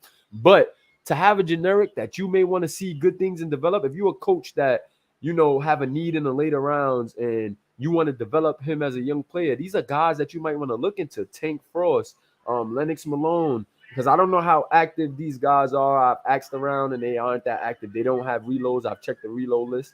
So these are guys that you still may want to watch because you can develop yourself in the future. Even if you can't develop them year one, you get them late rounds, and then by next year, if they're not active, you can still, do your thing with them. But there is a lot of guys, man. Yeah, like there's a lot of guys, bro. Hold on. So we still in Chop It Up. So you guys could drop questions, hot takes, and statements, and I'm gonna bring them up. But I know Hodge had a question. So I'm gonna find Hodges first. Hey, it was a question earlier from I think Alvin Mack. This when CC was here when he was asking how we got put into the league. Oh, okay, cool. So we're gonna answer. Let's answer Hodge's question first, just because it fit the mode we were talking about, and then we're gonna get into A-Mac's question. So Hodge said, outside of Nelly and Brewer, who do y'all think? Who is y'all's running back 3? So who you got, CP? Oof. That's tough. With Hodge, just are you talking users, Hodge? Because I think I got a different answers. If we talking overall and we talking users, I got different answers. So what are we talking about? We talking about performance overall or users? Like, what are we doing? Performance, everything overall, users, or let me know. Just specify that a little better. He said overall. Overall. So yeah, overall, that's tough. That's very tough. I mean, Carr kind of slowed down, but You got Hodge. I don't want to do nobody filthy. And miss nobody. Kareem Parker. That's why I ain't gonna front. I'm on the fence with maybe Kareem Parker or Levi Dixon. I mean, Levi. I got Levi. Yeah. Yeah, I got Levi Dixon. I'm not gonna hold you. He is a computer, but he's made, like, we've seen him make Poole's job easier. We've seen him make terrific plays to help Poole close out the show. So I definitely got to go with Levi Dixon. True Bronze, I want to say True Bronze because I know what he's capable of, but Baylor hasn't given him the ball. Hopefully that turns around with this new thing. But as of right now, I gotta go Levi Dixon. As of right now, as of today, of what we've seen, I gotta go Levi Dixon. And then next I got Omari Bone, and then I have Kareem Park at 5. So yeah, that's who I got. Parker, nice. That's definitely who I got because True Bronze is interesting. I think True Bronze becomes a steal. If we talking users, I think I gotta go True Bronze at number 3. If I'm being honest, if we only talking users, because I feel like anybody that gets True Bronze is a steal. When you get a power back. What about JC though? Now JC2 is a steal, but he hasn't shown me something this year. He's another one. They run the same playbook. I think the playbook was messing those two guys up in particular because you see Briley and Akira running. So I think the playbook was messing those two guys up. But I think now that we have that fixed, that issue should be fixed. I think True Bronze elevates. I think True Bronze ascends into the next level. I think True Bronze becomes that next guy. Is the game coming on at 8 or 8:30? Can you guys let me know? Because I'm going to wrap this up for 8 o'clock if the game is at 8. I'm going to wrap this up in a few. But if it's at 8, it's at 8 o'clock. It's at 8 o'clock? Okay, so we're going to get – so we at the last segment anyway. We just going to keep chopping it up until about 7:50, you know what I'm saying, to give you guys 5 minutes to get over to the game. So now we could go into Amax's question and – How did you guys find the RFL? So CP, I'm gonna let you take it away. Yeah, with that one. It was about what? Well, actually, I found the RFL. My brother Eric found the RFL first. He was trying to put me on, and I was like, I'm not gonna lie, I was one of those dudes like, what is this? Like, this is weird. Like, I can't play it. Like, this is CPU versus CPU. Like, what is this? I was like, nah, bro, I'm not joining this, bro. But then I started like, he was like, bro, just check it out, bro. So I was looking at my phone. I was like, they got an Instagram. They got like guys you can sign them. They got user guys. They doing. And when I heard the commentary, that's what sold me. They sold you, yeah, not me too, bro. They got commentary. This kind of. So the crazy thing about this whole situation, bro, I was a day late for season 6 signups, bro. I was really supposed to be in season 6. So I was a day late for the season 6 signups. I was supposed to be in Eric, Drew Brewer, and Gino Gannon's class. I missed it by a day. So as soon as what was it, around like January, something like that, 2020, something like that. But as soon as the application opened back up, I was the first one to sign up on Miami. Nah, for sure. The rest was history. Like, nah, for sure, man. And we happy to have you, bro. I'm glad that happened. Shout out to my boy ESJ for getting you in here, bro. Because y'all two are some of the most league first guys, you know what I'm saying? Like, along with Hodge, along with Q-Pop, along with, Lito, and just the rest of the guys that, we know is league first. Amax, Severio, just all of those type of guys, man. And I really appreciate you guys because when I came into the league and how I found the league, it was I saw the league a couple times, like on a whim, like how you said, where like I was searching for simulation stuff because I like simulation. And like I definitely was like searching, trying to find a community of sim, but I couldn't find it for whatever reason. Yeah, same. And like searching for a community like this for years, bro. But like we kind of gave up for a little bit, and then Eric finally found one day. Yeah. And then it was the same for me, bro. Like me and my friends would do this on our own, and me and my family members would come like Thanksgiving. We would all make each other on our favorite teams and then watch each other play against each other in the franchise and the schedule and see who will win. So I looked and I saw the RFL in the early stages, but once again, like how CP said, I just got to be honest. It wasn't when I seen like Discord and stuff. Those things turned me off because I wasn't into that yet. I didn't know the interface yet. If it wasn't Instagram, Facebook, or like things I was used to, I just wasn't taking the gaming, community that serious. Like I'm about to download this app and talk in this app. It wasn't that for me. So I kind of skipped over it. When I seen it myself, I skipped over it. And I like looked at some games and I liked the Gunners, but I wasn't like sold. Like it was nothing saying like you got to join this league. I didn't even know that the users were that active because I didn't know Discord. So I'm just like, man, whatever.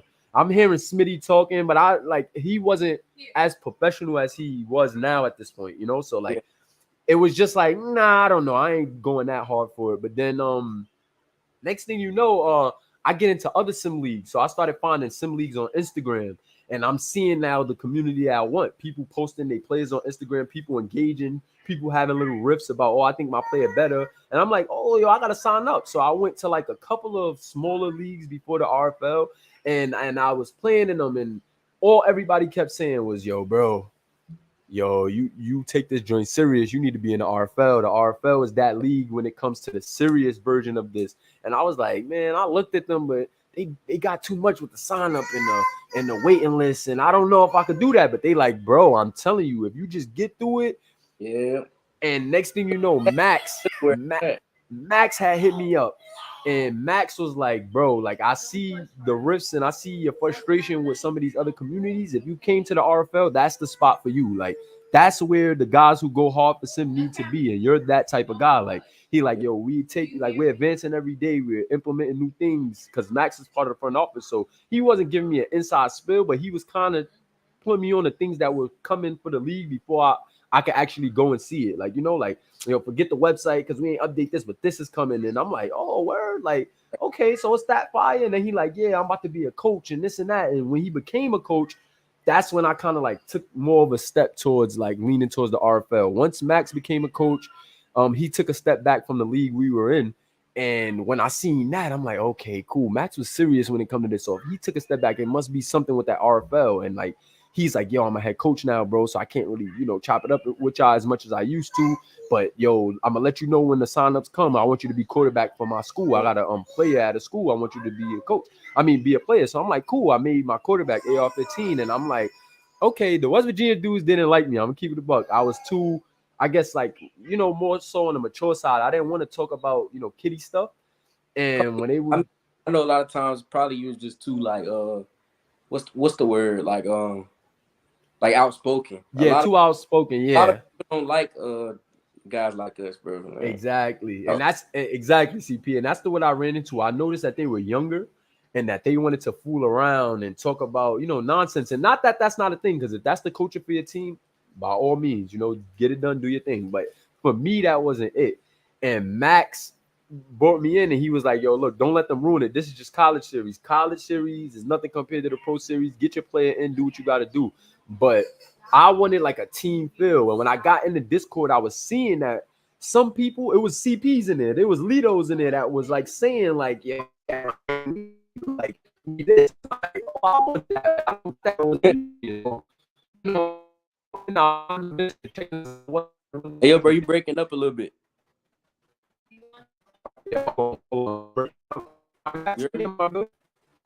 You breaking up. It's frozen on the stream for me.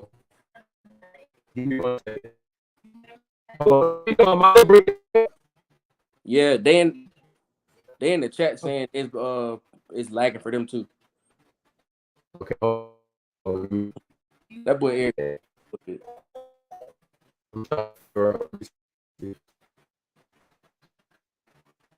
That bruh said T.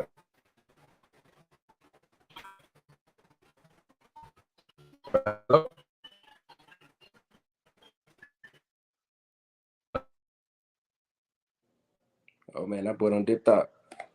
Hey man, CP25 podcast, man. You already know, man. But I'm gonna take over, man. Cougars live. Like, no, I'm just playing.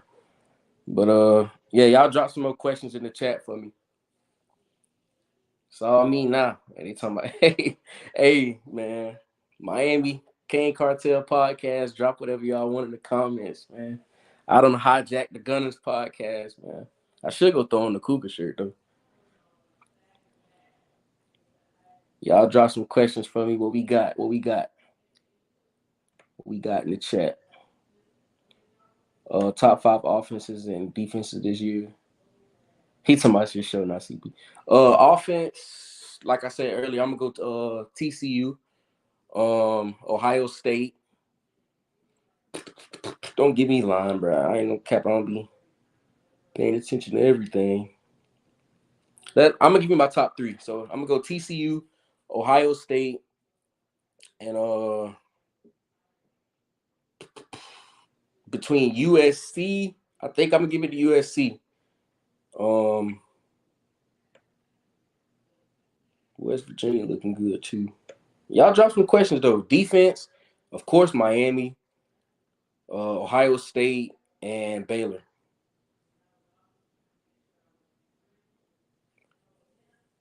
It's the CP show. Wait, do I gotta send him an invite back to? Dang, has this ever even happened before? A guest then became the host. What position in College Series 4 has the most competition? I'm gonna say quarterback because I feel like these quarterbacks got a lot to prove. You know, they fighting for this spot to be the best quarterback so they can get drafted. So I'm gonna say quarterbacks. He said, imagine having to send an invite to the show's host. We were supposed to be wrapping this up at like 7:50 because the game finna come on. So I think I'm gonna just dead this. Hey, hold on, y'all, real quick. It's crazy.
My bad, And guys. I had to come back, man. The issue, but Back with the Cougar shirt. carrying real talk. Hey, boy, I was finna take over. Nah, shout out to CP for carrying y'all, cause I had a little hiccup. Nah, take over with the Cougar shirt, Hey, bro. that's That's what I told you with the Cougar shirt on, bro. That's what the panel for. But I appreciate you guys, bro, for sticking around. Real talk. Yo, somebody joined that's gonna suck. Who is that? Who is that? Hey, bro, I was finna take over with the shirt, bro. That's Aaron. That's Aaron. Bro, I'm crying, bro. Yo, I done let the Florida boys crash the Boomcast. Bro, we gotta take over. The Florida boys took over Boomcast live. I'm a hostage, y'all. Bro. Somebody send help. Send help. Man. They got me hostage, y'all. Bro, we gotta take over now, bro. It's only right, bro. Yo, real talk. But you cannot stop greatness, man. This is why I love the league, bro. We got 5 minutes until the game. Make sure y'all there because we need everybody there on Twitch. We need everybody there. Yo, I don't care if y'all got to look at the game on 2 phones. He said, watch the game on 2 phones. I'm watching it on my computer, my phone, my other phone. We need all the viewers possible, y'all. So make sure y'all there. I'm about to end this show. It was a great show. Y'all go see CP and ESJ all the time. Hey, hold on. Before we end it, my dog Eric on the stream now. Hey, bro, I got a question for you. What up? All right, so simple question. You probably don't heard this before. Give me your top 3 hardest receivers to guard in the RFL. CJ from 1 to 3. Best from best to last. CJ, probably Amar Emanuel and let me see. Shoot. Only got a 3. To be honest with you. Hey, that boy said he just like that. Yo, he probably like CJ that. and Amar. CJ and Amar really the toughest. Yo, this dude don't got no top 3. There you go. This dude just said CJ and Mari. There you go. That's it. I bet. And ESJ, if it's one team that you'll play for outside of the Thunderbirds, who is it? I ain't gonna say it on here. I ain't gonna say it on here. I bet he ain't gonna say it on here. No tampering, Smitty. We ain't tampering, Smitty. No tampering talk. No tampering talk. But Listen, guys, man. Thank you guys for pulling up. Thank y'all Like for and pulling subscribe on the way out. If you haven't already, appreciate you guys. I love this league. Hashtag league first before we get out of here. I need everybody at the Twitch on 2 devices. You ain't league first if you ain't on both devices for the Twitch game. We need that partnership. So hashtag league first. Let's get it done. Shout out to ESJ. Shout out to CC. Shout out to CP for coming on and carrying the show with me, man. I appreciate you guys. Love you guys. League first. Your boy Coach Moolah. We on our way out. You know how we rocking. League Hashtag first. boom. Can't stop greatness.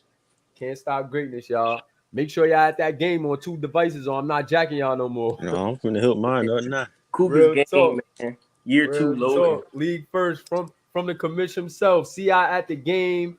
We are out of here. It's 4 minutes left. Yo, CP, I can't thank you enough, man. I can't thank you enough. Thanks for the support. Thanks for the love, man. Stay league first because y'all them guys. Y'all the pioneers for this. Y'all started this. You feel me? And look where it's grown. Look at all these new guys, you know, coming in, bigging up their chest, beating their chest about their players. Y'all started that. So take pride in that. And we've been 3 hours deep and we still got 15 people, man. There's no league like this. Thank y'all so much. It's your boy AR. Once again, we out, man. Peace. No tampering.